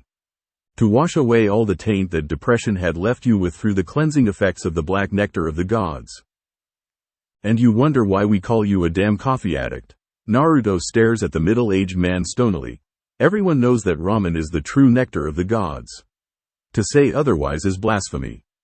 I remember a coffee cake recipe I looked up earlier. Maybe I should try making some? Matsuri offers her input from behind the kitchen's line. Dirt smiled and nodded while her lord shrugged. She took that as a go-ahead sign and withdrew into the kitchen's interior to prepare the sweet treat. To make coffee you must first. Dirt turns back towards the boys and began his lecture on coffee. Naruto and Issei didn't understand half of it and didn't bother remembering the other half. They would normally have tuned him out by now, but, to their shock, they found themselves being enraptured by his words. His tone, his gestures, his various actions to use his tools all took their attention towards him and only him. The two could have done nothing except silently accept their fate while Dirt blabbers on about coffee. After what seemed like an eternity, approximately 20 minutes, of grilling, smoking, grinding and dripping the beans, Dirt puts 1 cup of coffee each in front of the hollow-eyed boys. The two took a sip and slammed the cup down instantaneously. It tastes exactly like regular coffee. I thought you two wanted normal coffee that tastes like the handless monkeys. Dirt evenly replies as he sips his own cup. Besides, that was just to show you two how to prepare a cup. Show me up and make a better one. The middle-aged man attempts to challenge the two. He was at least fairly sure that Issei would be all for it. Might as well. Issei harumphs loudly and stood up to attempt what Dirt had shown him. The middle-aged man took a seat and watched the young high schooler struggle with the stove. He thought that it wasn't that hard. All he had to do was follow the steps that Dirt had attempted to explain to him. Though he struggled with the tools, he didn't have much problems attempting to make his coffee. But, throughout the whole process, he felt something missing. A memory of earlier came to mind. Coffee is an energizing essence that wakes up the drinker. If the brewer is just as down as the drinker, then the essence will be lost. The key in coffee making is not skill or technique. The only true secret is unending will to get what one wants. So that's it. Issei recollected himself after days of depression and truly opened his eyes. So what if the kendo club has given such a rough beating? That should be nothing in the face of a harem king. A harem king is one who stands above all others and face tribulations after tribulations without flinching. What is he doing now? Why's he moping around? This isn't how a harem king should be. If he wanted to be a harem king, then he should be standing strong with his back straight. The brunette abandoned his earlier attempt at coffee making and begins to redo his work with renewed vigor. Everything he does, every step he finishes was imbued with the energy that would have light up Tokyo for days on end. From the roasting to the grinding and even the brewing, the boy did everything with absolute confidence and energy. Dirt smiled at the boy as he figured out what the middle-aged man was trying to do. Naruto perked up with interest as his previously lethargic friend suddenly brimmed with energy. Order up. Once the boy was finished, he poured the final product within 2 cups of coffee and served it to his 2 waiting friends. The 2 took the coffee wordlessly and sipped it, only to spit it back out in a simultaneous spit take that even came with a small coffee-colored rainbow. What's wrong? Is the coffee that bad? Issei was taken aback at the reactions of his friends. Sure, it might have tasted a little off, but isn't that a bit much? The hell is this? Goat's milked? Naruto squints his eyes and looks at his cup suspiciously. Know this subtle taste. It's like goat's milk, but it's different. This is breast milk. Dirt declares after taking 1 or 2 more cautious sips. What are you 2 going on, Ab? Issei furrowed his eyebrows at the 2's answer and poured himself a cup. Much to his dismay, the cup that held what looked and smelled like coffee tasted like very nutritious milk. The hell? Wait a sec. If this is breast milk and Issei made this, doesn't that mean that we're drinking? Naruto didn't need to finish his sentence as everyone in the room shuddered and came to one conclusion. Issei, never make coffee again. Sir, yes sir. Good, let's move on and forget that this event ever happened. Dirt attempts to get his mind off of the taste of Issei's breast milk. He gestured in Naruto's direction and said, Naruto-san, why don't you give it a try? The blonde shudders noticeably and gets out of his chair to go to the items. He stood there and glares at the tools for a few tense seconds while Issei situates himself back into his seat. Finally, the ramen chef sighs and said to Dirt, My cook's pride cannot allow me to use another's tools. Without saying anything else or even wait for a response, the chef grabbed the bag of coffee beans and walked into the kitchen's interior. A few seconds later, Matsuri was gently pushed out and the kitchen's door was slammed shut before the confused Silverette could even blink and say, Issei and Dirt walks up to the confused girl as she stares at the door. The 3 stood in silence, prickling their ears against the wood to hear what the blonde was planning, and then withdrew as one when a loud clang crashed from inside. Another loud clang followed and a whoosh of fire being lit came after. Soon, the kitchen became a cacophony of sound and all those who were outside thought one thing. Is he making ramen? 5 minutes passed and no change happened to the situation. Dirt and Issei walks back to the table while Matsuri decided to sweep the floor again. Dirt turned on the television to find something to occupy himself with while Issei went back to his homework. An hour later, the kitchen door was slammed open and Naruto proudly walks out with a platter holding 4 large bowls of steaming hot ramen. He walks to the table and sets down the platter to distribute the bowls and 4 small plates of cake that was previously hidden behind the bowls. He gestures Matsuri to come and eat while carefully reading the reactions of the other 2. Issei naturally has a look of distrust against both the blonde and his mysterious unidentified bowl of ramen. Dirt curiously swirls around the ramen broth with squinted eyes. Matsuri sat down at the table and stared at the bowl as well. Naruto took the initiative to show that the noodles weren't poisoned and ate first. Matsuri followed in afterwards and ate it with a surprising amount of gusto. Dirt shrugged and followed soon afterwards and slowly ate. Issei gave in last and ate the noodles. Everyone had a varied look of enjoyment to their bowl of noodles. Naruto, like everything else that involved the word ramen, finished his bowl and cake in 30 seconds flat. Dirt, who looked like he ate slowly, finished next and slurped up the remaining broth with zest. Matsuri was the third to clean off her bowl and cake with a contemplating lick of her lips. Issei finished last as usual and sat his bowl to the corner. The four sat in silence once more, each one taking up their own thinking pose. So, how was it? Naruto leaned back on his chair so that he can get a good read on everyone. The others gave his question some thought and it was Matsuri who answered first. I liked how you instilled the essence of the kitsune ramen into my bowl. The flavor of your dark coffee broth went well with the erratic combination that the kitsune special had to begin with. The cake that was supposed sweetened the taste bud against the bitterness of the coffee only went to emphasize the multiple combination levels of the saltiness and sweetness within the bowl. It tasted surprisingly well for such a strange mixture. As always, Matsuri gave a lengthy description of what she liked about the ramen to boast Naruto's confidence level. Though not as descriptive as Matsuri-san, I thought that you handled the flavoring of the dark coffee beans quite well. To bring out its taste and natural sweetness with none of the bitterness is quite something. Dirt gave his approval after Matsuri finished. It tasted good, Issei, the ever-flatulent food critic that he is, said after everyone finished. HMHMM. Naruto nodded at each of the critics that his ramen got. He smiled at each positive remark and finally said, so if you had a chance, would you eat this ramen again? I would eat anything Naruto-sama makes. I could go for it on occasions. It's better than plain pork ramen, so sure, why not? Great, then you can help me finish off the other 7 experimental pots. Dirt and Issei immediately made a run for the exit. He said that they got in line early. I wonder where they are. Issei mutters to himself as he walks along a crowded line that's waiting for the midnight release of a certain dating sim called Love School Fest. It's supposedly the second addition to the first Love School Fest. That Issei remembered he once bought an Odom version of and left at Naruto's but couldn't find any information about it on the net other than the fact that it's a ghost game afterwards. He had told Naruto about it as well as his intentions to buy the second Love School Fest, and Matsuri immediately jumped at the news. Somehow or another, Naruto ended up scheduling a meeting at the midnight release with everyone. According to the text, Naruto and Matsuri got there early.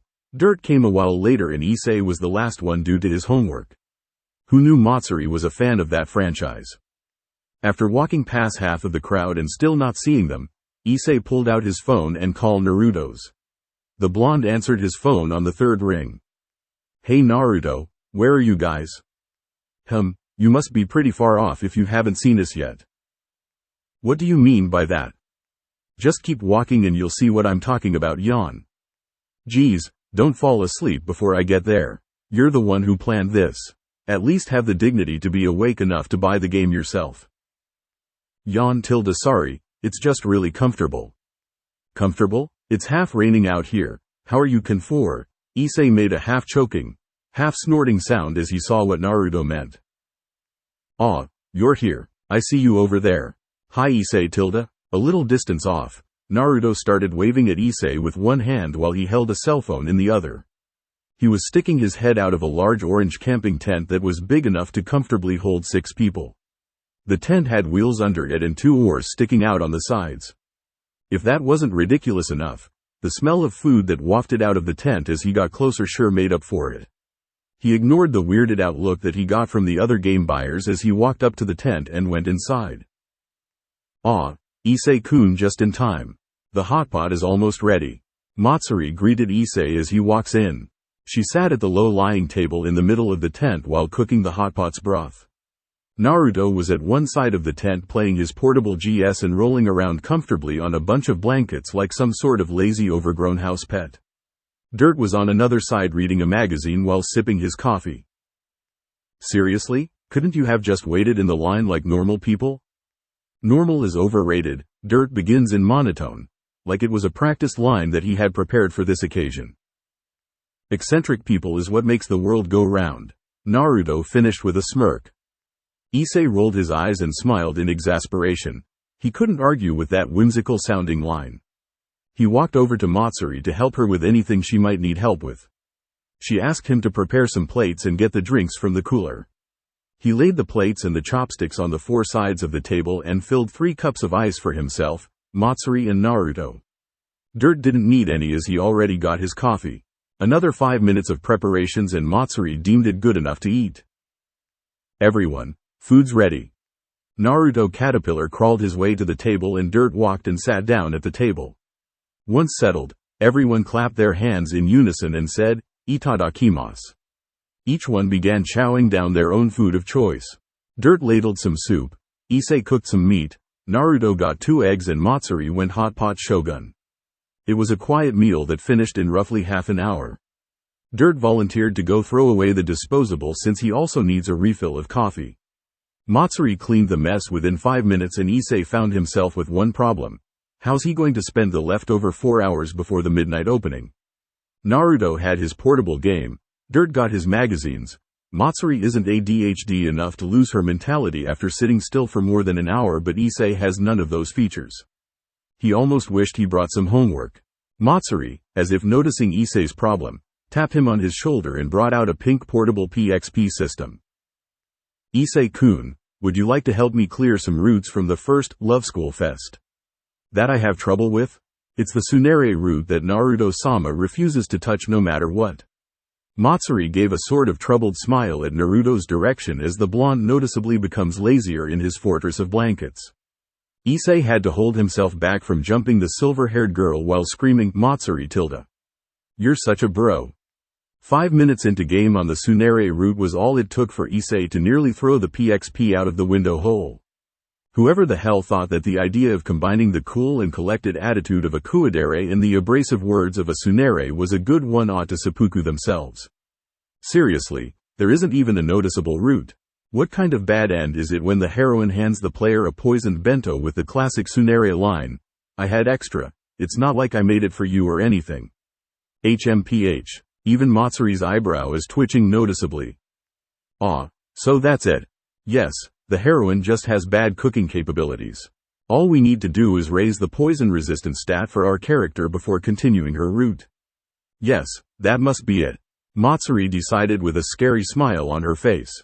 Issei didn't even want to figure out how she plans on discovering the poison resistance skill.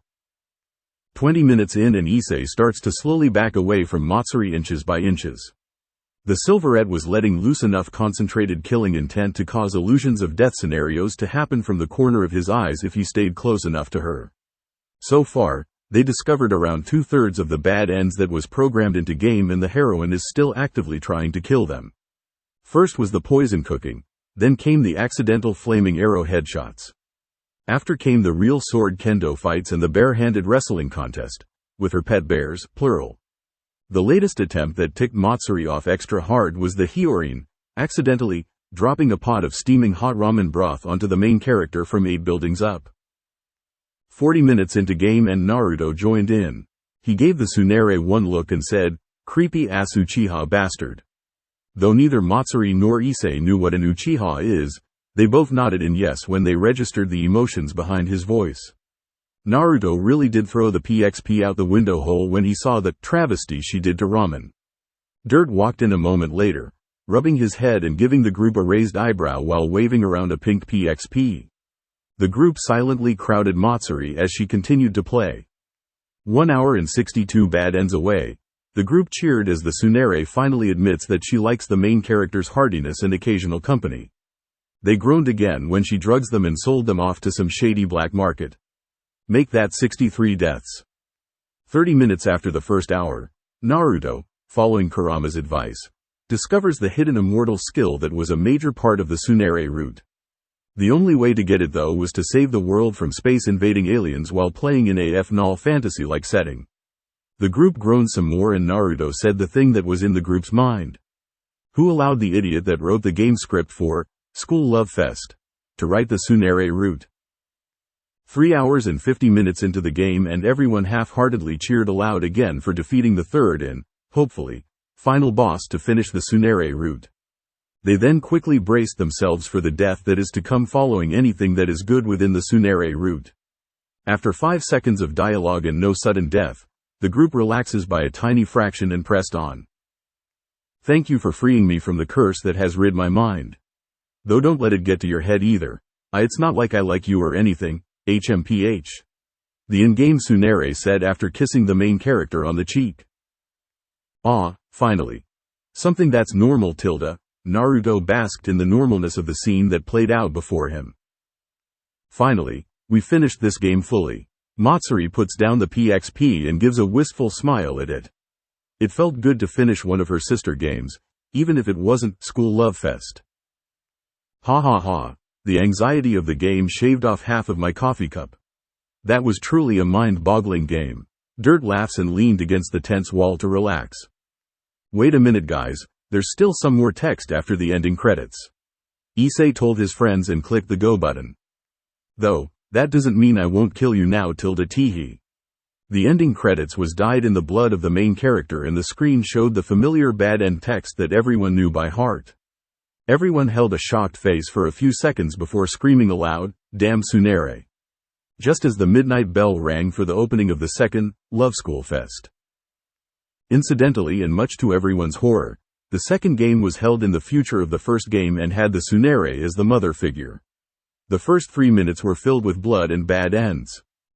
Oh hey, I think I have a bite, Issei says as he feels a light pull on his fishing rod. He held his rod still for a couple of tense seconds before the line was pulled, indicating that he hooked a fish. Really? Matsuri came over to him with a fishing net and a bucket of stream water that already held some fishes within. Yup, a feisty one too, the brunette said as he attempts reel in his second fish of the day. Matsuri fished out a valiantly struggling medium-sized fish with the net in her hands. Swiftly removing the hook, she gently displaced the fish into the pail of lake water that held a number of other fishes. That makes 8. This number should be about enough. Everyone, tilde. We have enough now, tilde.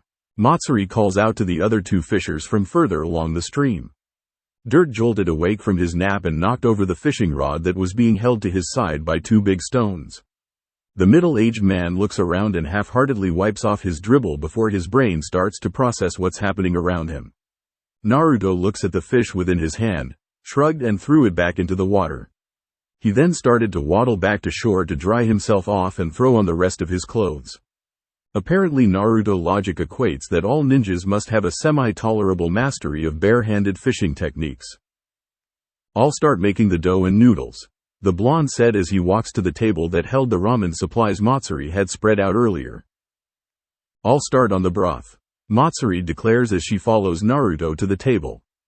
Me and Issei will clean the fish, Dirt announces as he gets off his lawn chair and walks to Issei with the gathered tools for gutting and cleaning the fishes that were caught. Issei groans as he stands up from the spot that he has sat on for more than an hour. He stretched loudly to pop his stiff back and looks at the sun. The flaming ball was barely up to noon hours. It really is hard to believe that they have been here for hours, especially since they were all at the ramen shop just that morning. Earlier that day. Yawn tilde. Issei noisily exhales as he slumps over the remains of his weekend homework. He glances at Naruto to see the blonde staring blankly at the game screen without really reading the text. Matsuri was absently standing next to Naruto with a dazed look as well, and Dirt was. Well, Dirt. The guy's blood is coffee. There's no doubt that he cannot get tired or even dazed. This shop gives off a lethargic atmosphere these days, doesn't it? Dirt comments as he makes the same assessment as Issei. The man puts down his newspaper and looks around the shop. It was empty, save for maybe 1 or 2 regulars that might come later for lunch. The shop is bound to have no more customers today. Sigh, can't help it. The shop sometimes hit a funk and the atmosphere roughens up because of it. It's part of business after all. Naruto shrugs as he turns off the game system he wasn't really playing and turns back to Dirt and Issei. Perhaps a change of atmosphere might help, Matsuri suggested as she went to make some tea for Naruto, Dirt and Issei.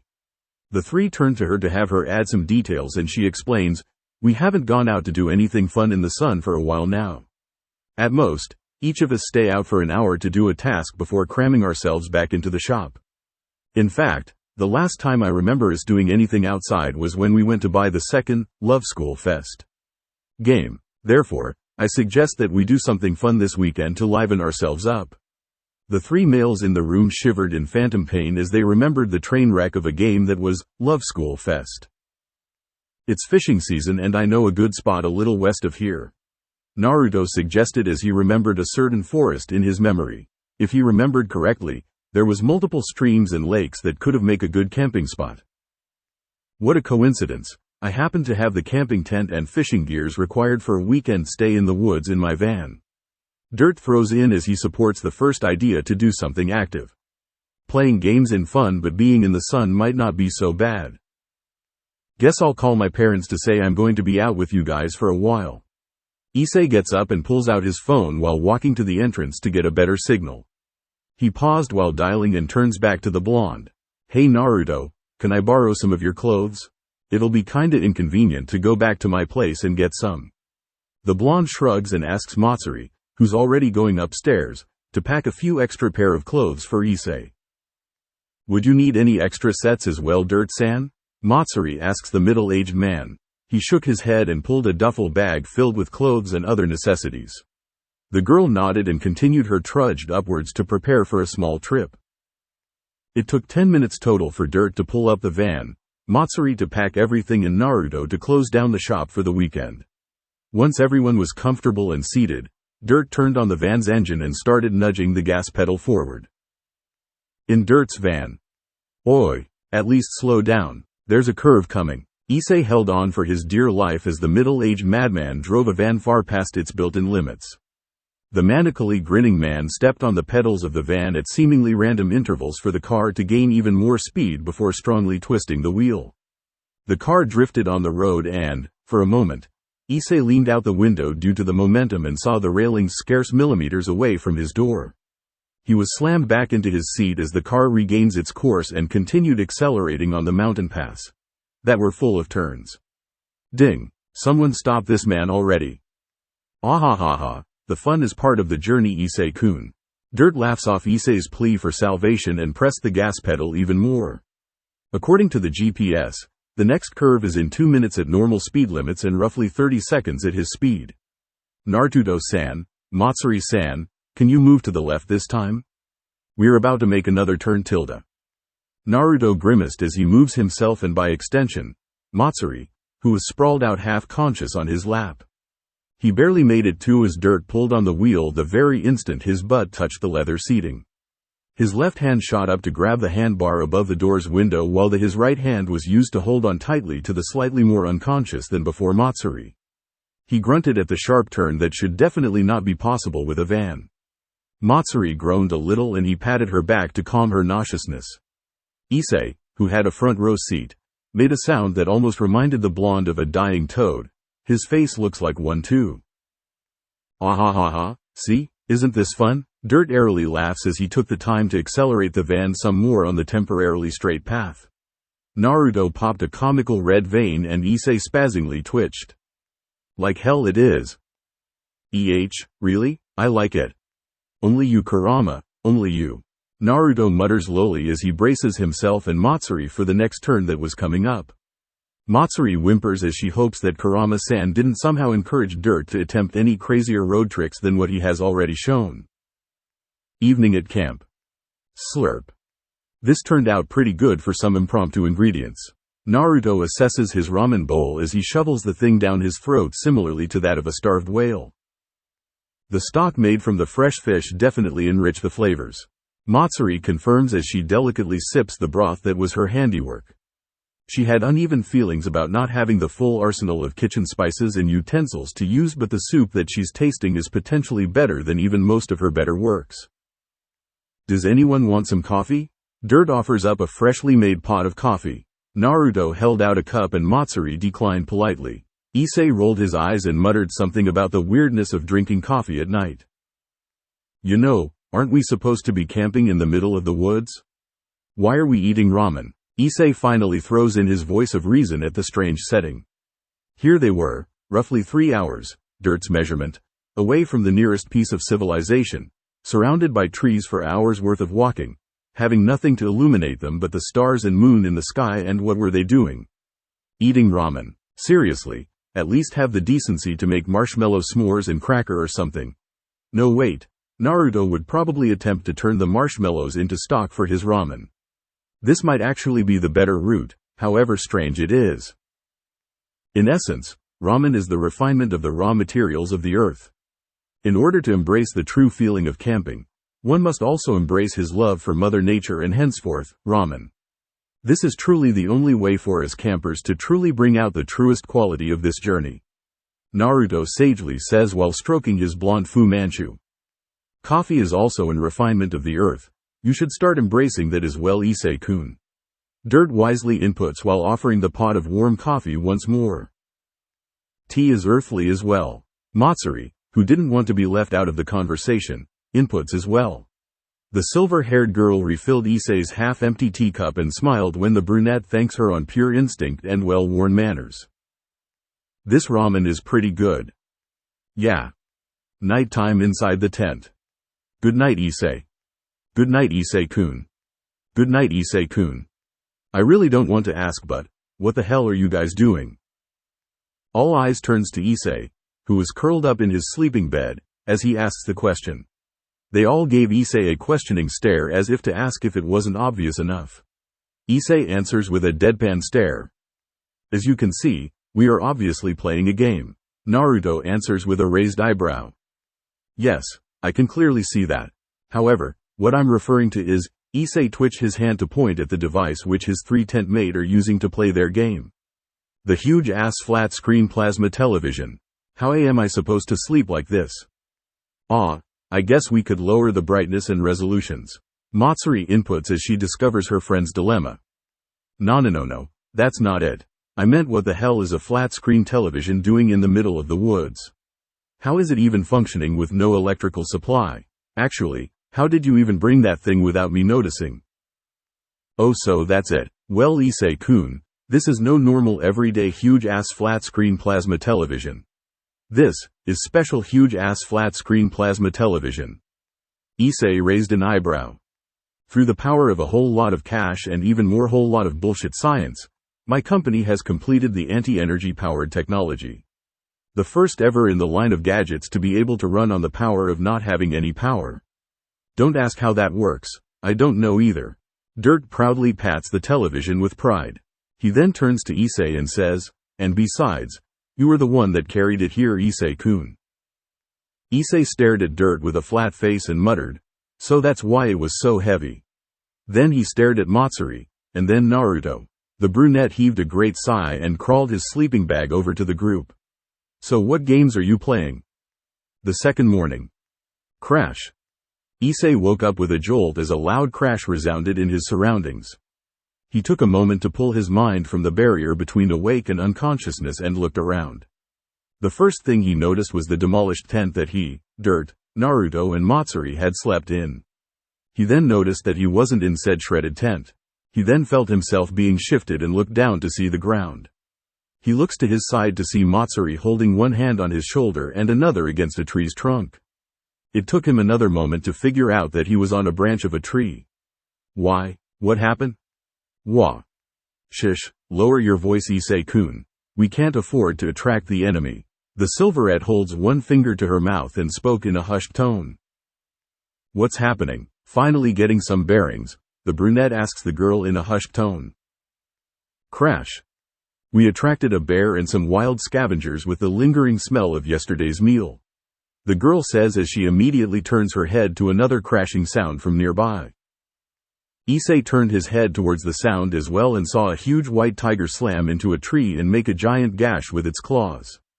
A figure darted out from underneath the tiger's claw, and when it took Issei a scant second to recognize the figure as Dirt. Wait, I thought you said a bear. Why's there a tiger? He silently exclaims to the girl while watching his friend dodge under another trounce from the white beast, all while still sipping from his coffee cup. Naruto-sama went to distract the bear but somehow led it to a tiger's den. A few incidents followed and Dirt is now distracting the tiger while Naruto-sama finishes off the bear. Matsuri reports while pulling out a bamboo stick and some blow darts and looks at the tools regretfully. He also told me to support Dirt-san, but my skills with these weapons have yet to be refined in training with Naruto-sama. No, I don't think you need to refine anything like that. Issei seriously waves his hands in a no gesture while giving the girl a deadpan for even taking the blonde's insane idea of training into consideration. Dirt's voice echoed under the pair and they turned their attention to below the tree. They saw Dirt widened his eyes in surprise when he looked up and saw the two and widened some more when he noticed that the tiger saw the two. The man stood there in silence, probably to think of an effective plan to lure the tiger's attention away from the two above and back towards him, as the tiger pounced. He squared his shoulder and bent his knees, as if getting ready to charge, when an orange and yellow blur appeared from the foliage nearby and intercepted the tiger's attack feet to face. Dynamic entry, bam! Knocking the tiger completely off of its course, the blonde used his rebounding momentum to flip 4 times in the air before landing right next to Dirt. Get ready to bolt to the forest on my mark. The blonde with the shredded orange t-shirt, and surprisingly no injuries, simply said as he gave Dirt, Matsuri and Issei a quick once-over. Now. As if by command, a bear barreled through the same foliage that Naruto jumped out of and crashed into the tiger. The white beast gathered enough sense after Naruto's attack to retaliate against the bear and a fight between forest predators broke loose. Dirt immediately circled the tree and ran straight into the woods as Naruto instructed. Matsuri fireman carried Issei and jumped down the tree branch. Issei grunted as he quickly separated from Matsuri and bolted off after Dirt with the silverette besides him. In the woods. Huff, huff, huff. I think we're safe now. After God knows how long minutes of running, Dirt declared the OK mark while leaning against a random tree. Matsuri huffed a sigh of relief and sat against a tree to gather her breath. Issei all but fell on his butt as he caught on with his much-needed oxygen supply. Once the brunette managed a safe enough level, he noticed something grave. Hey, where's Naruto? Dirt's face became noticeably grim as he turns towards the direction where they came from. Naruto-san volunteered himself to retrieve an important object of ours. Issei tried to make sense of the statement. He didn't remember anything that important being with them in the tent. But then again, he didn't pay much attention to the camp. The brunette looks back at Naruto's direction and scrunched up his brows in worry. Don't worry Issei-kun, Naruto-sama said that he'll meet up with us at the van. Matsuri pats his shoulder. When'd he tell you that? Issei looks at the silver-haired girl with a questioning look. You didn't notice him gesturing it with his eyes when he looked at us? Matsuri looks back at the boy with a questioning look of her own. I must have missed the class that taught us that. Issei rolled his eyes and looked back at Dirt. The middle-aged man was looking at a compass and a protractor in his hand. He took a sip of his coffee and puts the tools back into his pocket. Alright, guess we'll have to end our trip early and go back. If I calculated this correctly, the van is this way. Dirt begins walking in a random direction with a resolute face. Come, Issei-kun. Matsuri pats his shoulder once more and followed after Dirt. Issei looks at Naruto's direction once more and wished the blonde good luck and safety. The van. Thanks to Dirt's expert navigation skills, the group made it back to a familiar dirt path that leads to where the middle-aged man had parked his car. It took another half-hour before they actually made it to the vehicle, but they still made it. The sun was high up in the sky, so it must be around afternoon. Issei was the first to spot the white van and practically ran to it in joy. No more walking, huzzah. When the group got near the van, they all noticed a mop of blonde hair. Naruto stood casually leaning his back against the van with his eyes closed. He twitched when he heard them coming and gave a lazy smile when they were all in sight. Matsuri smiled back and walked to stand beside him. Dirt smirked and sipped his coffee. Issei grinned as he saw that the blonde's condition was no worse for wear. So did you get it? Dirt asks as he inserts the car keys into the keyhole to unlock the van's door. Of course. Naruto turned his lazy smile into a full-grown grin and reached into his t-shirt pocket. What was it that you were risking your life to get? Issei asked so that he can finally cool down his curiosity for what it is that the blonde values so much. He spent a good portion of the walk back worrying about the blonde after all. It's only natural to be curious about the object of the worries. It can only be this, of course. We did spend a good portion of the night playing it. Naruto proudly pulls out a completely unscratched game disc that they played yesterday. Issei's eyebrow twitched and the brunette screamed. Give me back my worry, damn it. Slam. The door to Naruto's ramen shop was forcibly pushed open with a loud slamming sound. Naruto and Dirt looked up from the latest dating sim that they're trying their hands on and looked at the culprit of the loud distraction. Matsuri sticks her head out of the kitchen's interior in order to see who had caused the loud noise. It didn't take them by surprise to see that the perpetrator was no one other than the missing member of their group, Issei Hyodo. They were, however, surprised at the sight of the brunette leaning heavily against the door and panting. His clothes were wrinkled and he was lightly perspiring. If one had to guess, he was probably running straight to the shop as soon as school was out. The teen took in 2 deep breaths and held up a letter that was crumpled within his hands. Guess what? The midterm score came back and I don't have to take a retest. The brunette smiles in a semi-hysterical manner as he straightens up from catching his breath. He smoothens the wrinkles on his clothes and practically skips to the table where Naruto and Dirt sat. So what's the grade? Naruto quickly saves the dating sim that he and Dirt was playing to pay full attention to his friend. Dirt sipped his coffee in interest. How'd he even show emotion through sipping coffee? Nah, not yet. I wanted to open it up along with you guys. 'Cause, you practically crammed the answers down my throat. Issei sits down at the regular table and thanks Matsuri for giving him a cup of tea at the same moment. The silver-haired girl nodded and went to sit by Naruto's side. And you're welcome for that, Dirt curtly replies. Yeah, thanks. I appreciated the lack of sleep and the insane amount of coffee you directly injected into me through intravenous therapy. Issei rolled his eyes and tears opened the letter. He pulled out 3 thick sheets of copy paper and spread it out onto the table for everyone to read. The first was a letter that states the purpose and other technical stuff of the report card to begin with. Nobody minded the fact that Naruto crumbled it up and threw it away 3 seconds after reading it. The second was a numerical representation of the grades of each tests in color with each subject's letter. Japanese, 96. English, 98. Social Studies, 94. Mathematics, 100. Science, 98. Total grade, 486. Rank, 3rd of class. Special notes. Due to his failing in normal studies, it is more than surprising to see Issei-kun do so well on his tests. This concludes that under the deep exterior of a hooligan lies a studious young man. It is suggested that Mr. and Mrs. Hyodo attempt to draw out the inner student to appear in a more everyday life manner as opposed to urgent problems such as term tests. Issei stared at the score with wide eyes of disbelief. Naruto gave a "ha" at the special notes the facility decided to give to Issei while thinking that they couldn't be any more wrong. Dirt whistles lowly at the ranking while sipping his coffee. And Matsuri did some mental recollection of the problems that Issei might have missed during the test date so that she could tutor it to him next time.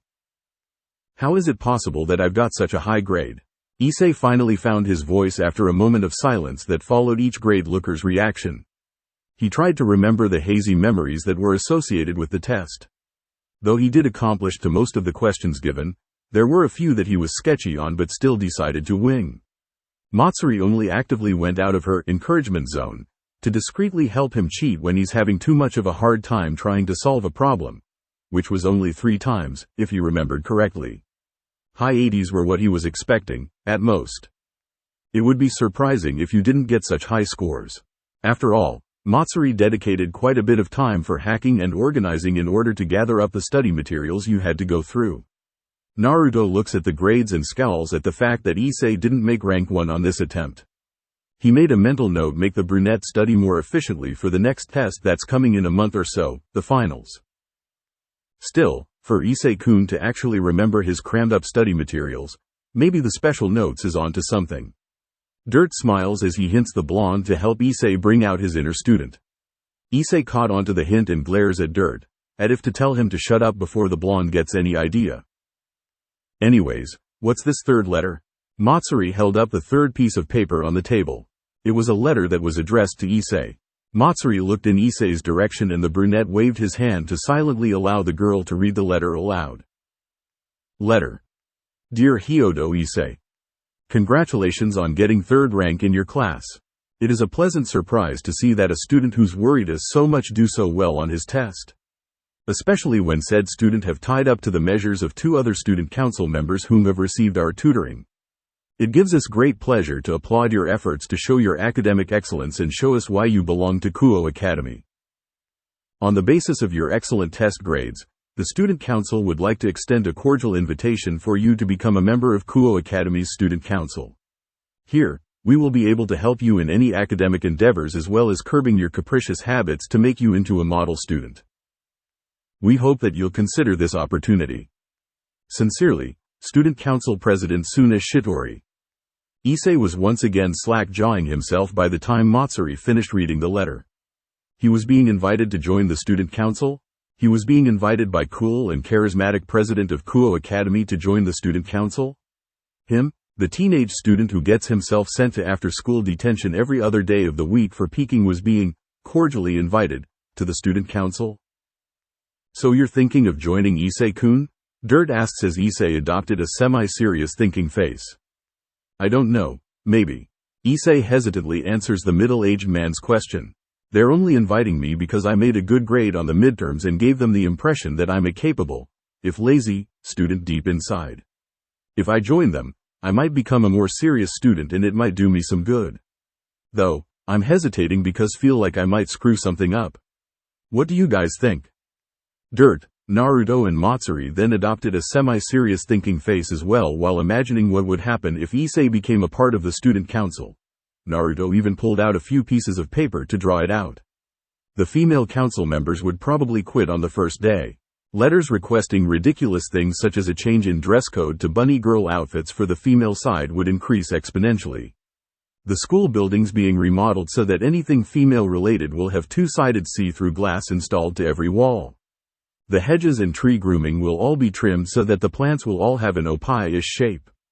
The name Kuo Academy will be changed to Oppai Academy and all male students will be indefinitely suspended from the school grounds so that Issei can be the only male in the school full of female members ONL. Oi, stop your imagination right there. The first two were possibilities that can happen but everything else is not. Issei cuts into the image that Naruto's drawing for Dirt and Matsuri. He understands that he might be a bit of a deviant, but to have such an descriptive image drawn of him like that. He's not that perverted, right? Right? I don't know, Issei-kun. I can actually see this happening. Dirt rubs his chin while looking at a hand-drawn picture of a construction team breaking down the female bathroom walls and replacing it with glass panels. There was a flag with Issei's name waving around in the background. Dirt. I'm sorry, Issei-kun, but I cannot see anything else other than this happening if you were to hold a position of power. Matsuri flips to a page that shows Issei laughing manically on a throne over a group of teenage girls wearing bunny uniform. Matsuri? Give it up and lose all hopes of joining Issei. An Oppai lover like you have no place in an organization as prestigious as the Student Council. It'll only end up destroying civilization. Naruto pats his brunette friend on the shoulder. Issei turned around to see Naruto holding up 4 pages of connected pictures showing a world where everything was in ruins and the only survivor was Issei with nothing but a pair of striped panties in his hands. Guh, that's too much, damn it. I'm not that much of an open pervert. Issei broke down immediately as Naruto deals the last blow. Pervert or not, it still hurts to be accused of being one in front of everybody. It's more of a painful blow when everybody wholly agrees with it. With the last straw smashed to fine powdered smithereens, Issei ran out of the ramen shop in tears while Naruto and Dirt followed him out the door yelling, "Wait up, Oppai." It was a joke, and, Oppai-kun. We were just kidding. One could literally hear the palpable enjoyment coming from their voice as Issei only ran faster. It was a long time since the fateful night when he had awoken in an unfamiliar forest. He was now sitting at the edge of a cliff, watching the beautiful scene of a luscious green forest and a roaring waterfall. It reminded him of his precious home. And it reminded him of his guilt. At first, he would think of the beautiful village hidden in the leaves every day and every night, in every moment of his conscious thoughts. Whether he was focusing on information gathering about the new world with his clones or making a fake, real identity, his first and foremost thought would always be about his friends and the hidden village they reside in. How were they faring with the reconstruction of their home? Are they still at peace and in alliance with the other villages? How were his friends and allies doing? How were Kakashi-sensei and Sakura-chan coping with the after effects of war? Did Sasuke ever return to the village? Was Sasuke even alive? The blonde's last moment with the bastard was when they were free falling through the air. The blonde fell through the accursed rabbit princess's tunnel and landed on the grounds of the forest with no momentum, but Sasuke didn't. Was the raven-haired teen okay? Was Hinata okay? Was Fuzzy Brow Sensei okay? His six-path Sage Mode's Yang healing technique was rough patchwork at most. Was Tucci and Ayame okay? Did they evacuate in time with the other civilians? Was Ichiraku's ramen shop rebuilt by now? It was a number of small and disjointed thoughts, but he had thought of them every day and every night. Soon though, this changed. Every day became every other day and every night became every other night. Then every other day and every other night became every other week. Then months, and now, a year. He had noticed this too late. He feared that he has lost the love he held for the village, however small the lost was. The village became a second priority on his mental list, then a third, then a fourth, and then near the bottom. The village in the leaves became a distant memory since he knew he couldn't return. It stopped being the one most important thing to the blonde. It disappeared from his mind like a fog that has been lifted by the sun. That was the cause of his guilt. He has outgrown his most beloved home. He has moved on from his one home. To him, it has become a thing of the past. His home was gone, and he was stuck here. The blonde made a decision. The week after that decision, Uzumaki's ramen shop opened. The blonde made a new home for himself and found new friends. The Leaf's Naruto is gone, only a memory that he'll hold to his dying breath. But now, all that is left is this Naruto Uzumaki of Earth, and he is sure to protect the home that he's built here and the friends that he's made, just like he did with his last.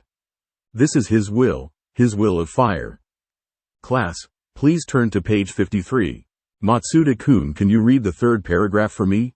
Dirt finishes writing a sentence in English on the chalkboard and calls out a random name from the attendance roster. Matsuda dutifully reads the paragraph in amazingly butchered English as Dirt walks up and down the rows trying to imitate what a normal teacher would do. Issei stares out the window and sighs for not the last time of this day. The brunette looks back to his textbook to allocate where his bald friend is reading in the text and lets his mind wanders off some more. First period, it was his normal teacher teaching social studies. Second period, it was an older-looking Matsuri with light makeup and an extra batch of bro-ness to teach science. Now it was third period and Dirt decides to jump in to teach English. If this is continued, then that blonde will be next to teach math. He sighed again as he figured that Naruto's probably wandering around the school somewhere, no doubt causing some sort of ridiculous trouble aimed at him. The brunette briefly sighs aloud under his breath and read the text that Dirt has assigned to him in the half-baked English skills that the man had once drilled him in. Not for the first time in a long while, the brunette thinks to himself. Seriously, what's wrong with this school's staff management system? Does this school hire anyone who signs up for an attempt at the teacher's job? The air within the student council office was suffocating. Everyone within the room has stopped moving not too long ago. They were too fearful to even twitch. There were only two people who had the freedom to move. The first was a blonde as he leaned back into his seat while he glares at the girl before him. The second was the girl as she finishes signing a document on her desk. The girl sighs aloud, or, at least enough for the man glaring at her to hear. She slowly puts down her pen and raises her head to look at the threatening person sitting in front of her. Is there anything I can help you with? Stay away from Hyodo Issei. The statement made Sona raised an eyebrow fractionally. The name Hyodo Issei rang a bell. The boy is a first year at Kuo Academy who somehow got in by the bare minimum grade for the registration exam. He is a potential sacred gear holder that she and Rias had accidentally found not so long ago at the Sano festival. He is a hoodlum who likes causing perverse troubles but apparently have a high level of intellect, if his midterms grade were anything to go by. He is, by all means, only a little above a regular teenage boy with no background involving the supernatural world besides the gear in his body. But apparently the last piece of information is wrong. Sona's Citri inwardly scowl as she tries to identify the being before her. The blonde was too holy to be a devil yet too unholy to be an angel or even their fallen counterparts, the fallen angels. The blonde's magic system were too non-volatile to be that of a yukai's yet far too developed to be a human's or even a mage. The magic system is too strong, too powerful for her to measure with just her sixth sense alone. Just trying to discern his status, whether it be holy or unholy, already gives her a headache far worse than any she's experienced since coming to this school. Who is this blonde? What is this blonde? I have trouble discerning what your intentions are. Leaving the blonde's identity aside, she continues scoping out for his intent and purpose of being here. The man literally showed up out of thin air and oppressed everyone in the room with sheer malice alone. If he is here about Hyodo Issei, then that means he has found out about the letter sent to him. Is this man also someone who is after the power of the sacred gear? You are perfectly aware of what I'm talking about. Non-human, he hissed out the last syllables. One of his cold blue eyes changed into a bloody crimson hue with a pitch-black slit as its pupil. Sona could visibly see the tension increasing as her peerage failed to contain their flinches and shivers, but she couldn't feel anything, most likely the blonde's attempt to allow her to at least be able to talk. We both know you are not interested in him, but what's inside of him? I warn you, stay away. What power do you have to be ordering me? She is perfectly aware of the blonde's power and his claim on the boy, Hyodo Issei, but she still must ascertain who this blonde is and whom he works for. For all she knows, this person might be a devil, an angel. She highly doubted this, due to his overwhelming hostility and killing intent, a fallen angel, a yukai, or even a god. An unknown enemy in her, and technically Ria's, territory is bad. An unknown enemy that her information source have no records of is even worse. The blonde growled, and for a moment, she felt the pressure he exerted over everyone else in the room. True, it was extremely overbearing and deeply menacing, but there was something else in it. A trace of terrible malice that neither shows in angels, fallen angels, or devil. A trace of pent-up madness that shows in the yukai race. Something clicked within her mind. Ria's warning about the Yukai Association making a base in Tokyo. In other words, Hyodo Issei is already claimed by the yukais. I understand. I will not make any attempt to entangle Hyodo Issei within the supernatural world.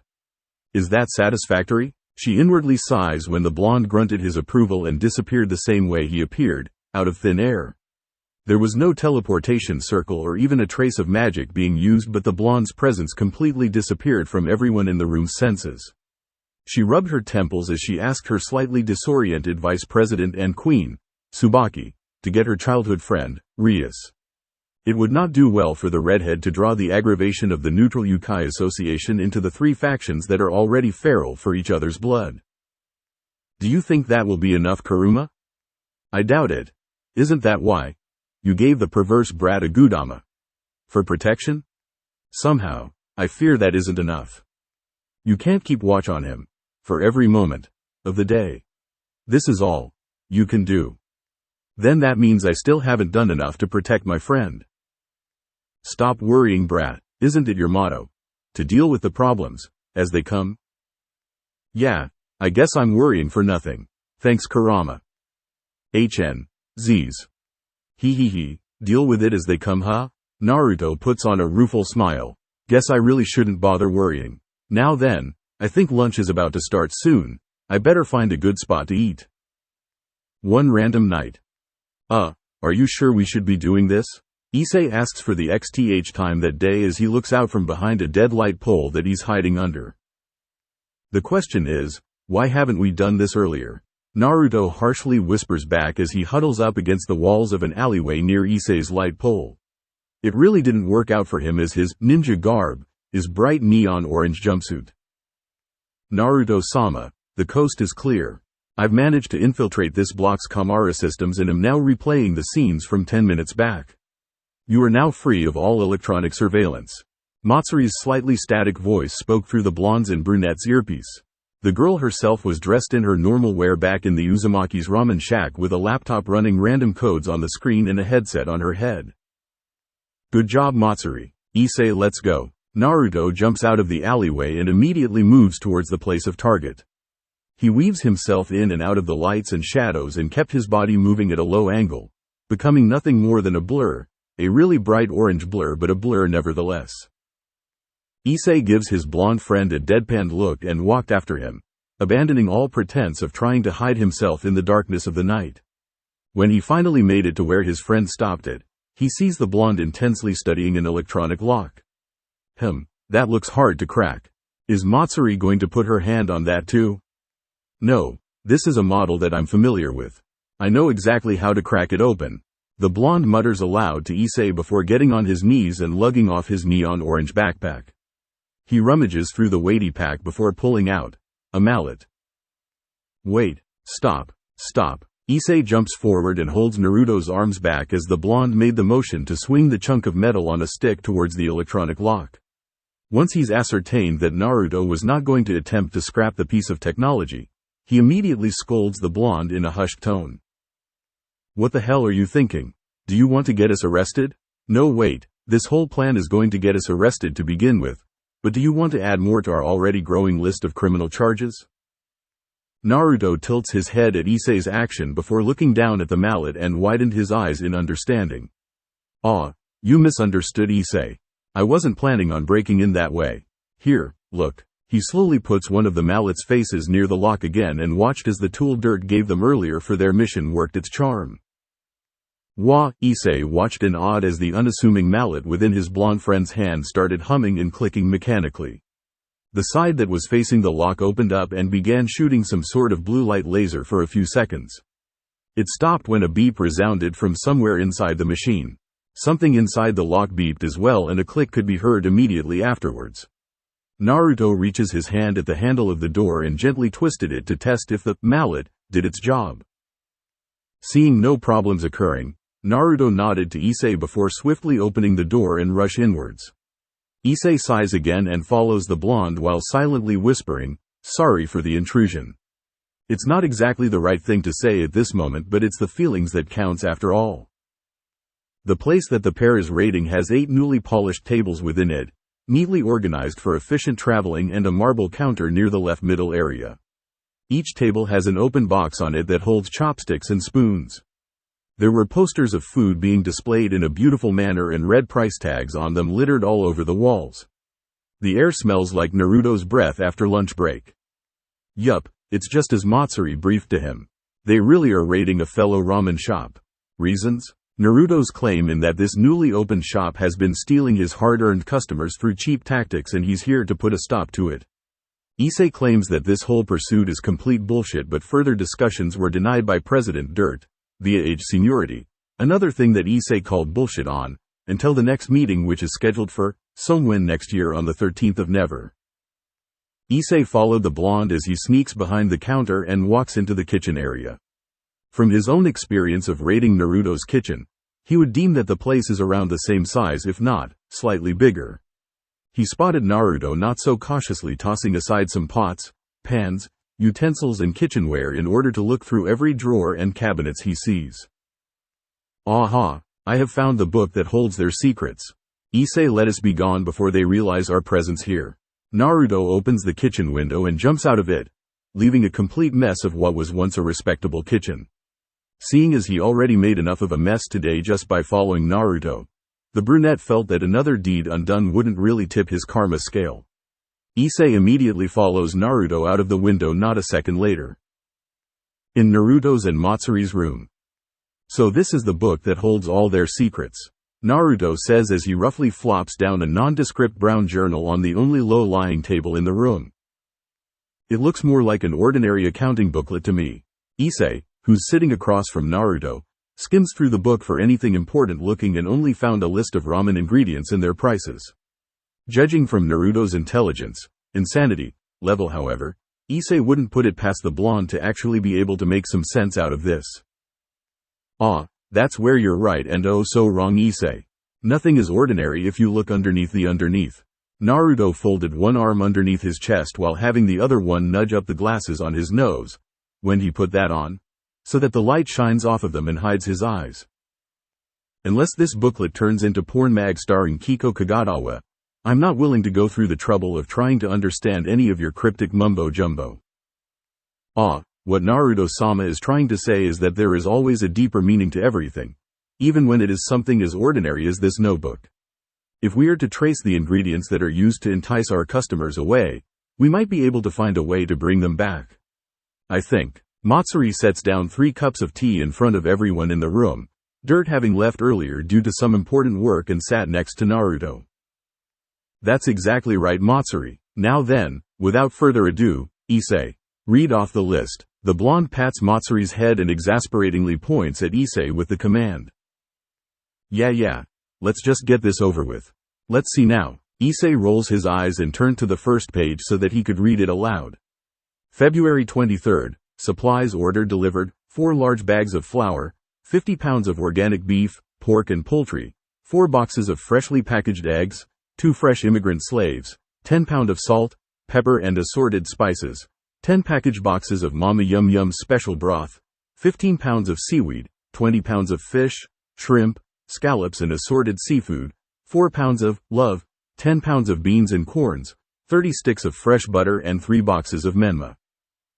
Matsuri, can you reread this list again to see if I'm reading this right? I'm sure that the lack of sleep on a school night is getting to me. Issei pushes the journal to Matsuri, who gingerly takes it up and reads it twice more, once in her head and once aloud. The list did not change. The questionable items were still there. Before anyone could have said anything, Matsuri took the initiative and flipped the page and reads the next entry. It is roughly the same as the first page with a few numerical changes for the shipping quantity and prices. The silverette continues to clearly read out the next page with furrowed eyebrows. She then turns the page once more, this time not even pausing, to read again, and again, and again, and again till the journal had no more entries. Each memo reviews another little stain in the shop's history: human trafficking, illegal organ dealing, drug trading, black market auctioning, weapon transaction and many other not-so-hidden secrets. As the girl continued to read, Issei grew paler and paler as the fact that this is clearly not a badly made joke starts clicking in. Once the silver-haired girl stopped talking, he glances sideways at Naruto to see the blonde wearing a deadly serious expression. The blonde was silent for a moment before standing up and walks to his closet. From it, he pulls out a big sports bag with heavy items already inside. He also takes out a small box and pulls a pin out from it. He carefully puts on the pin and lugs the heavy bag on his shoulder while pulling out his phone and dials a number. Matsuri, get a guest futon for Issei and get some sleep. I'll be back later. As the blonde closes the door, Issei caught sight of the pin, or rather, the badge. It was an intricately designed badge with the letters NPA underneath it, the symbol for the National Police Agency of Japan. Issei was completely silenced at discovering that fact, his brain overloaded with too many questions. Both he and Matsuri sat there for a small while before the girl stood up as well and walks towards the only door in the room. Matsuri? Issei manages to ask as he stares at her while she passes him and reaches for the handle. Where are you going? I'm following Naruto-sama. You've heard the entries too, haven't you, Issei-kun? It had an extensive list of weapons in it. I at least want to make sure that Naruto-sama will be fine with my own eyes rather than over a phone. It's dangerous, Issei whispers as an image of his blonde friend being fatally injured and hospitalized flashes through his mind.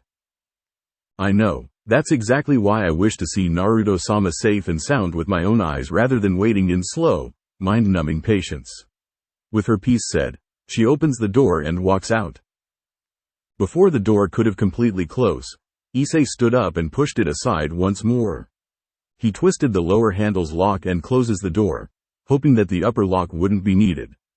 He turns from the door and made it to the stairs to find Matsuri standing at the bottom, waiting for him. The brunette smiles briefly at how she seems to know him so well and ran downstairs to follow after Naruto. The other ramen shop. Issei looks out from behind the walls of where Naruto had hidden earlier. Matsuri is hiding behind the light pole that he had took up before. The ramen shop that he and Naruto had invaded earlier is completely empty of all signs of trouble. The door is closed, the lights are out, and even the electric lock looks like it is functioning as it should be. It doesn't seem like Naruto's here yet. The brunette whispers out to the girl. He turns around and sees that she's quickly tapping away at something on a black electronic pad. He saw numbers and random letters before the screen blacks out and a video started playing. The video shows 5 blurry shapes walk into the ramen shop. The first one had a mop of blonde hair, so he was obviously Naruto, but Issei couldn't make out who the others are. He guessed that they are the ones that Naruto called to help him. No, Naruto-sama went in earlier with his helpers, but no signs of any activity is recorded after this. Matsuri furrows her eyebrow in worry and exited the video screen to type up for anything that could tell them more. Should we go in? Issei asks as he sees his silver-haired friend getting no results for her efforts, judging from her unchanging frown. That could possibly be the only way. Matsuri cheed and puts the tablet back in her handbag. She adamantly walks up to the ramen shop and Issei quickly follows the strangely passive-aggressive girl. Once they got to the door, Issei decided that he should be the one to go first and the brown-haired boy reached for the handle. It was unlocked, which wasn't really that strange since Naruto came in earlier. He carefully pushes the door open and jumps back when it pulls itself forward, without his help. He lets go of the handle to pull back when he feels a strong grip on his shoulder. It was a grip that he was well acquainted with. It was Matsuri's signature, anything for Naruto-sama insert smile, grip. Before he could turn around, the silver-haired girl pushes him forward and straight through the open door. Issei yelps as he feels himself getting grabbed from the shirt collar and roughly dragged into the darkness involuntarily. He was roughly spun around and then pushed on his butt into a wooden chair by the mysterious hand. The brunette instinctively tries to get up, but he was then pushed once more backwards on the chair.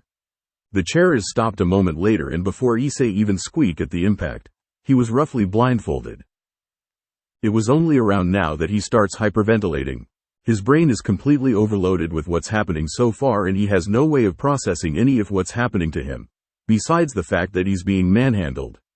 From the edge of his blindfold, he could see darkness taking on a brighter tone and figures that the light must have been turned on. A few shuffling noises could be heard around him and he hears someone taking a decisive step behind his back, which is glued to the chair. He feels a pair of hands undo the knot for his blindfold. As he feels the blindfold lower from his eyes, he squints in. Bang, PFFTHRUUU. Bang, bang, bang, happy birthday Issei. Jumps back in surprise once more as a cacophony of noises exploded around him. He blinks and sees the ramen shop is now decorated everywhere. The door has a banner that says, Happy late birthday. The tables stacked together into a bigger table with wrap boxes and a birthday cake in the middle. There were birthday balloons and confetti floating around everywhere. Strangely enough, there was also a realistic statue of a napping nine-tailed fox in the corner of the room with a party hat strapped on its head. Issei blinks again and looks at the faces of the people in the room. The first one he saw was Naruto as the blonde smiled goofily and popped another party popper in Iz's face. He sees Dirt sitting at the table sipping coffee and blowing on a party horn. He sees his parents sitting next to the middle-aged man while smiling almost as widely as Naruto was. His mother snapped a picture with the camera in her hand, Matsuda and Motohama standing off to the side of the counter and giving him a mischievous grin. He turns around to see the person holding his shoulder and sees Matsuri smiling down at him almost apologetically. Wah, he blinks again and after a moment, another one before something clicks in his head.